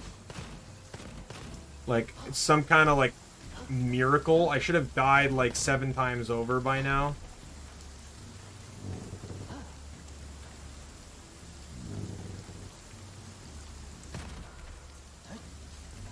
Weird. Oh, this seems like an elite.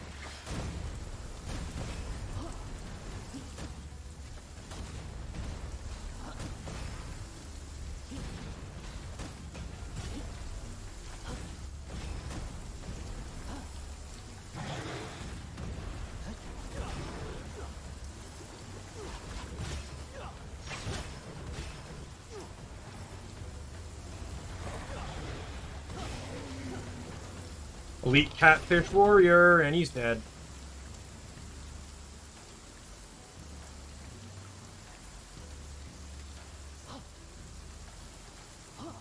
Give him the old 1-2.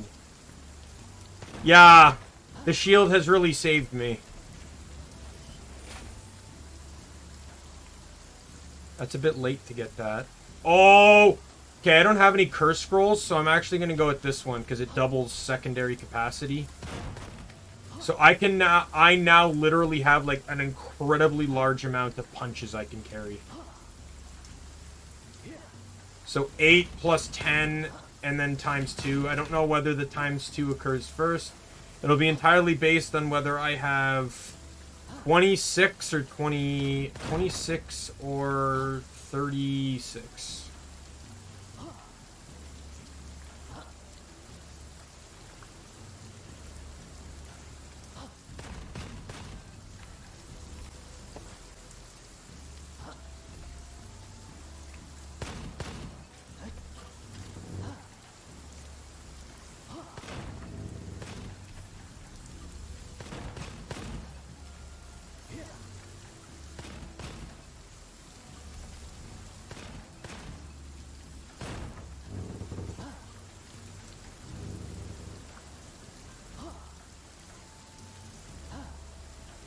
Which boss? Which boss? This boss will determine whether I win or not. Yes! I got the easy boss. I have a chance.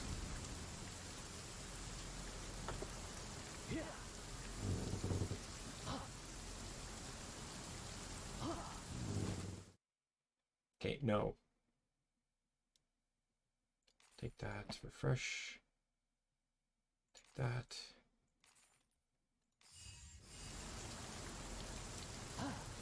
$36. So it doubles after these skills. All right.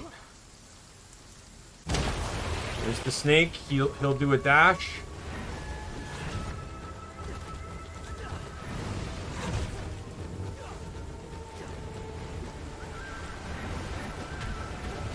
Dead.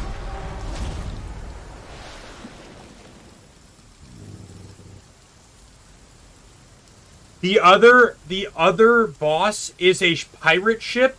You have to destroy the cannons. You have to destroy half the cannons. Then an enemy will spawn. You have to kill that enemy and load a cannon to blast the barrier down, destroy the other half of the cannons, then do it again, and then the boss appears, then you have to kill him, and then another immune, and then you have to blast the cannon again, and all the while ads are showing up, AoEs on the platform are showing up. Oh god, it's hell.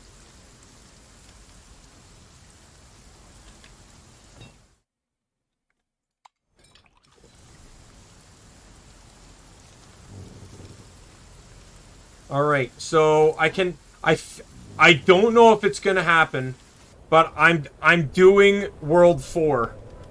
You have the option not to do it, I'm doing it.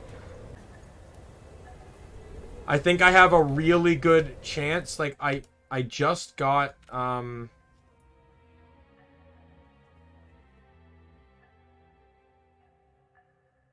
there's a 70% chance to recover all uses each time I use a striking punch.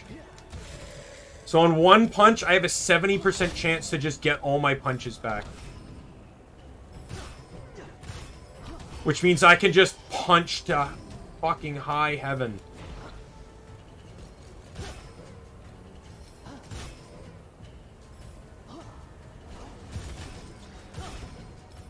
At least they think.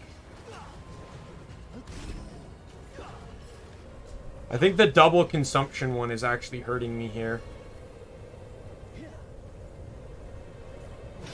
Well. Because it's actually attacking multiple times. I may have to get rid of it.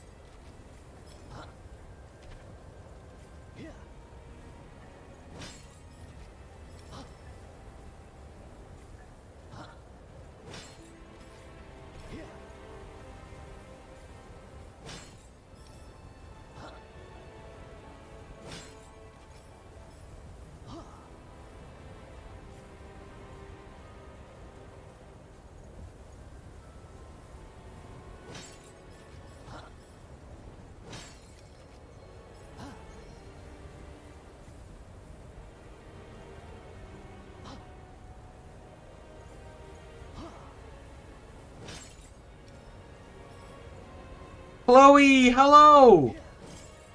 Not the greatest. I realized several massive mistakes on my cross-stitching pattern have to make me start the whole thing all over again. I got so angry at that discovery that I decided to skip cross-stitching today and play this to cheer up.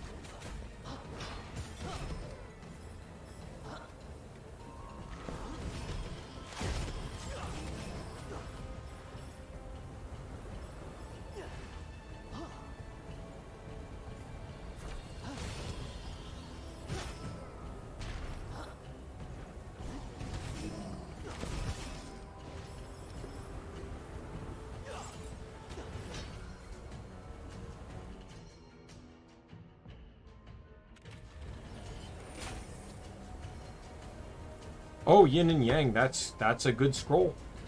That is a good scroll.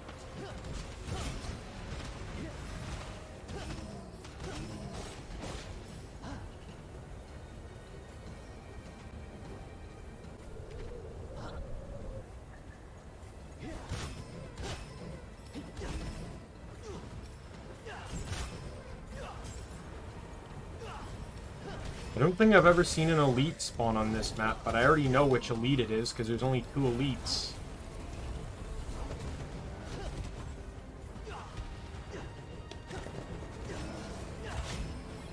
Die.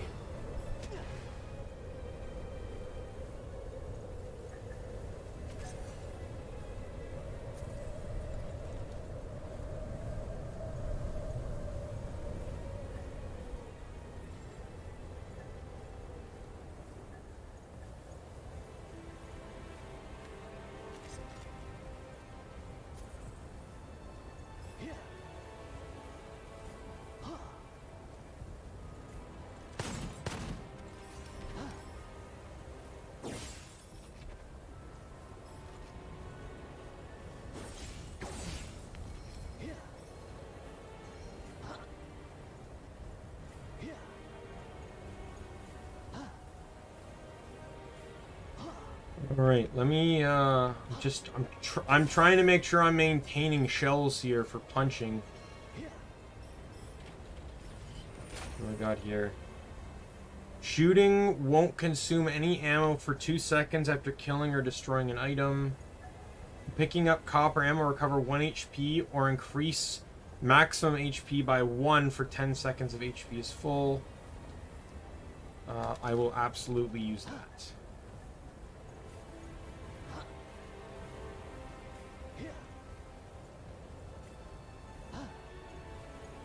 Alright. I think I got all the vases, so...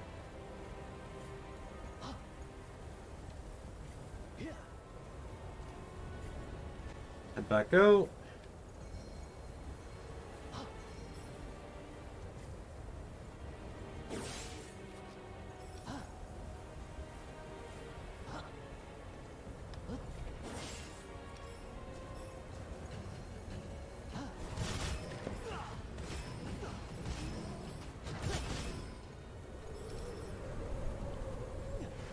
There's going to be one enemy, though, that'll be a bit tough to beat.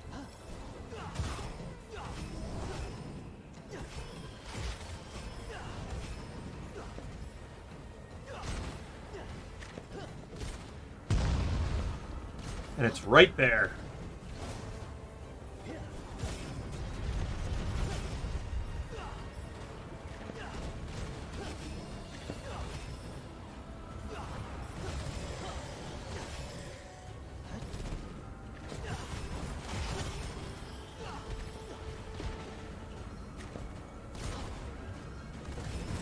Dead. Is that the only UFO? That was the only UFO. Okay, good.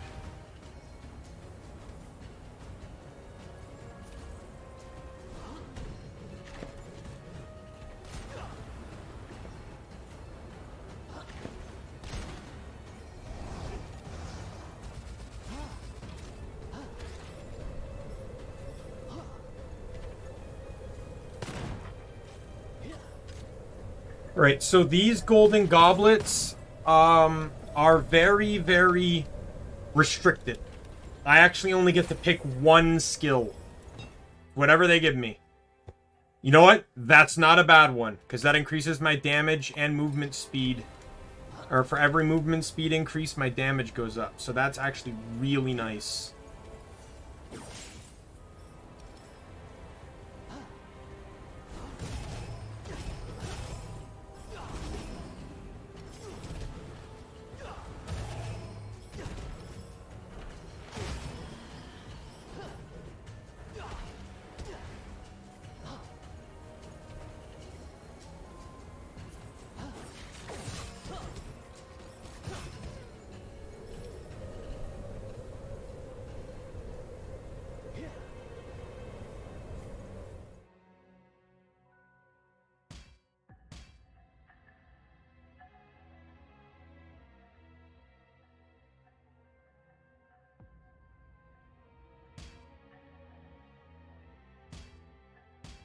There we go. Might not be too helpful, but now I can now inflict miasma at the very least. See how well this goes.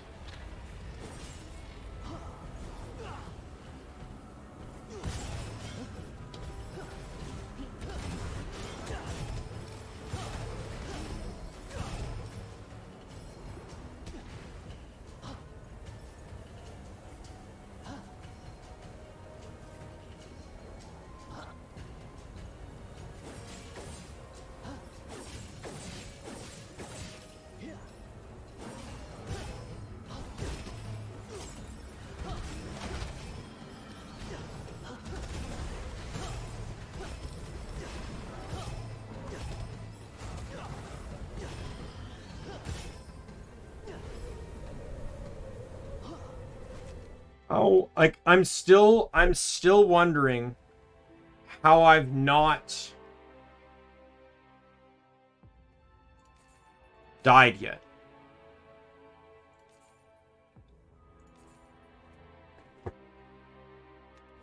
Like I've been literally living on a prayer. What's this one? Fewer monsters remain but have stronger attributes. Well, I'm already hitting like 5-digit numbers, so I don't really care.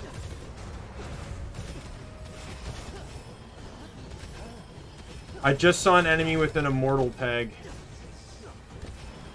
By stronger, I didn't think they meant that.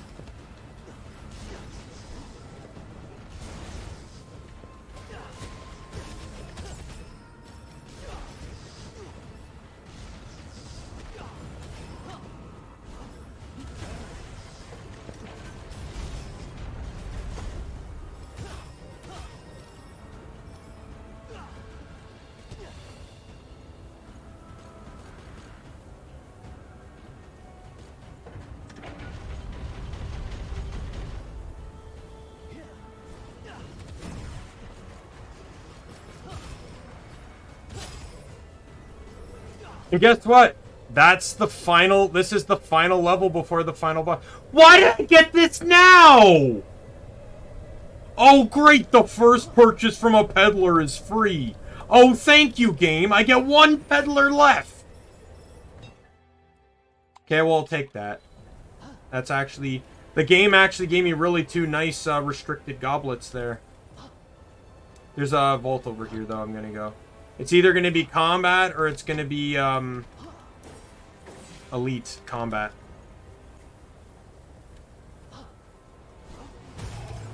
Literally just beat the shit out of everyone that's here.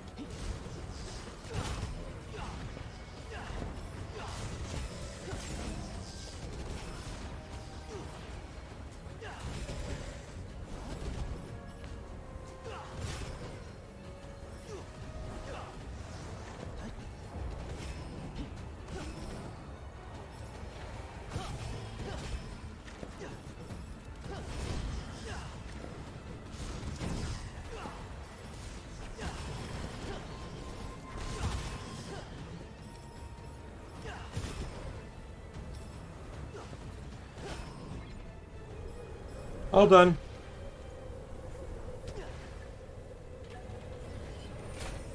Yeah, a prayer and a shield. Very true. Oh, when at full health, I have a 25% damage bonus.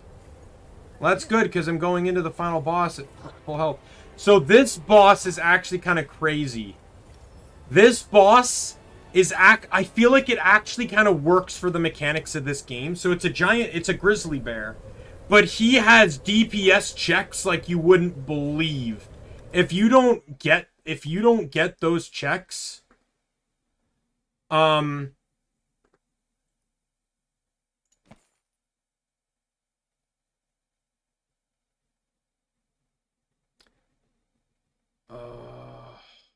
gonna take it. If you do not get those checks, you are actually screwed.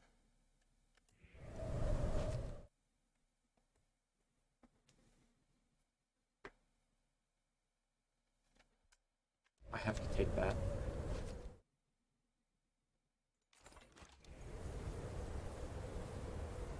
But what I can try and do is I can try and do this. Oh yeah. So I got a rocket launcher that has a 12 magazine and 40% more damage by default, and has a 50% damage bonus if it hits. And then I can level this stuff up. All right, here we go. I'm actually kind of nervous about this. So this is the bear.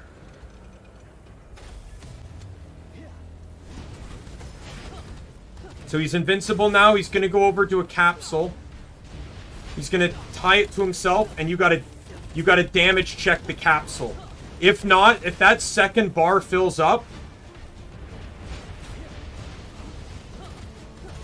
then you're screwed. Then he goes into the middle here. This is the burst phase, but you have unlimited ammo and unlimited secondaries. So there's the final boss fight.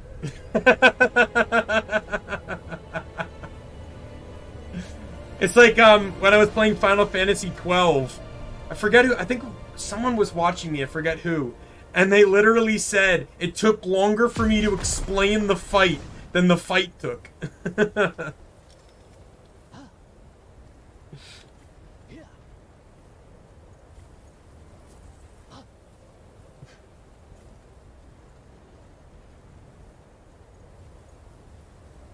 So, yeah.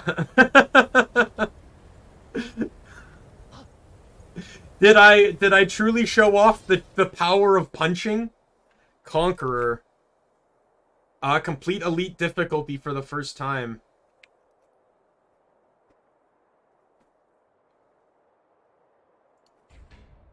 And I got 700 points to spend.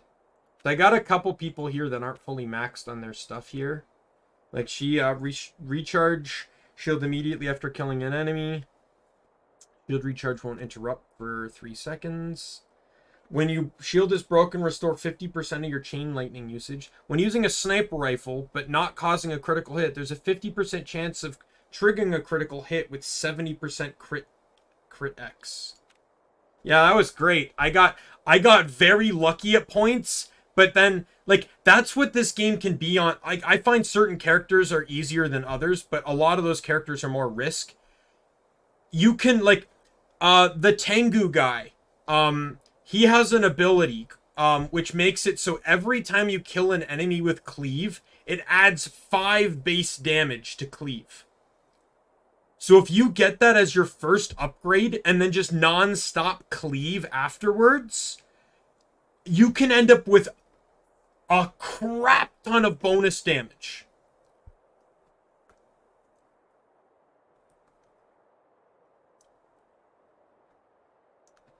No, I'm gonna get that.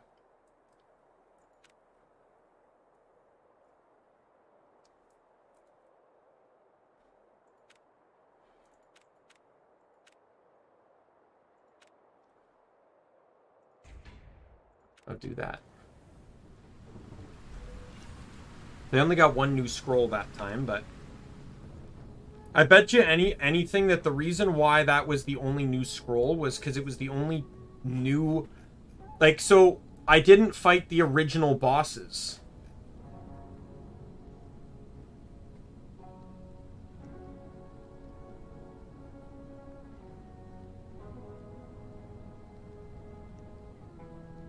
See, like Lu Wu. Lu Wu is the enemy you're supposed to fight instead of Golem. So Golem's not tied to those achievements. Only Lu Wu is. So because of that, I actually didn't get any credit for it. Actually, I probably already got the Golem scroll. So these are some of the curse scrolls, by the way. Like, peddlers are 20% more expensive. Not all of them are that bad, but some of them can really, like, this one increases damage taken for each HP you're missing. You know, like, some of them can be just downright brutal. So you really have to determine whether you want to take the risk and hope for a minor one. But you can get that scroll that makes you curse, that gives you Curse Scroll Moon. I also didn't get Spirit Bible. So Spirit Bible, I mentioned that what was it? Premium membership is one of the best scrolls in the game. Spirit Bible is by far the best scroll in the game, as it's just a flat 120% skill bonus or skill damage bonus. Your secondary and your primary just skyrocket. The only character this is probably not the greatest on is Aoi Bao, because it doesn't affect dual wielding. It only affects his grenades, and I believe certain scrolls, and maybe just general explosion damage. But yeah, but see, so there's still tons of stuff to beat. Yeah, I haven't fought Lu Wu once on hard. A lot of it's also just the general grind.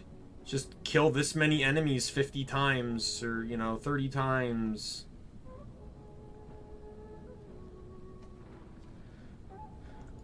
And then you can start unlocking the ability to enhance scrolls.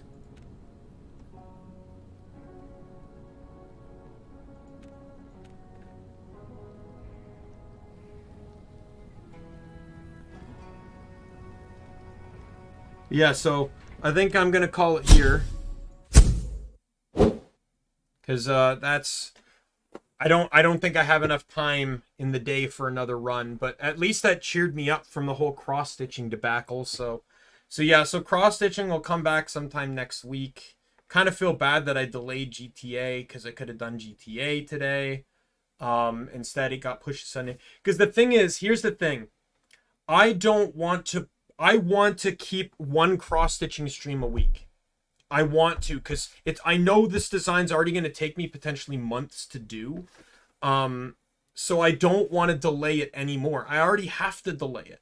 3 weeks, 4 weeks are pretty much gone now, because I have to restart from scratch due to multiple mistakes, right? So I don't want to waste any more time at all. So, so starting next week, we'll get everything set up correctly, and hope to God I don't make any more mistakes. A lot of my mistakes were just like losing track of every single one of my mistakes outside of just the bordering issue, which was easily fixable more or less, was just generally miscounting squares on the pattern, losing track of things. So I think what we need to do is just have a bit more quality control when it comes to that kind of thing, and make sure that like before I move down, I'm actually checking top to bottom. All right, well, good night, Nick. I'm ending the stream here too. Good night, Mario Bros, if it's you that's still watching. Good night, Chloe, if you're still here as well. Good night, everyone else. My name is Daimien Kamiya. I'm the Omni King, and be you friend, foe, or member of the Omni Council. I'm going to see you later. Goodbye.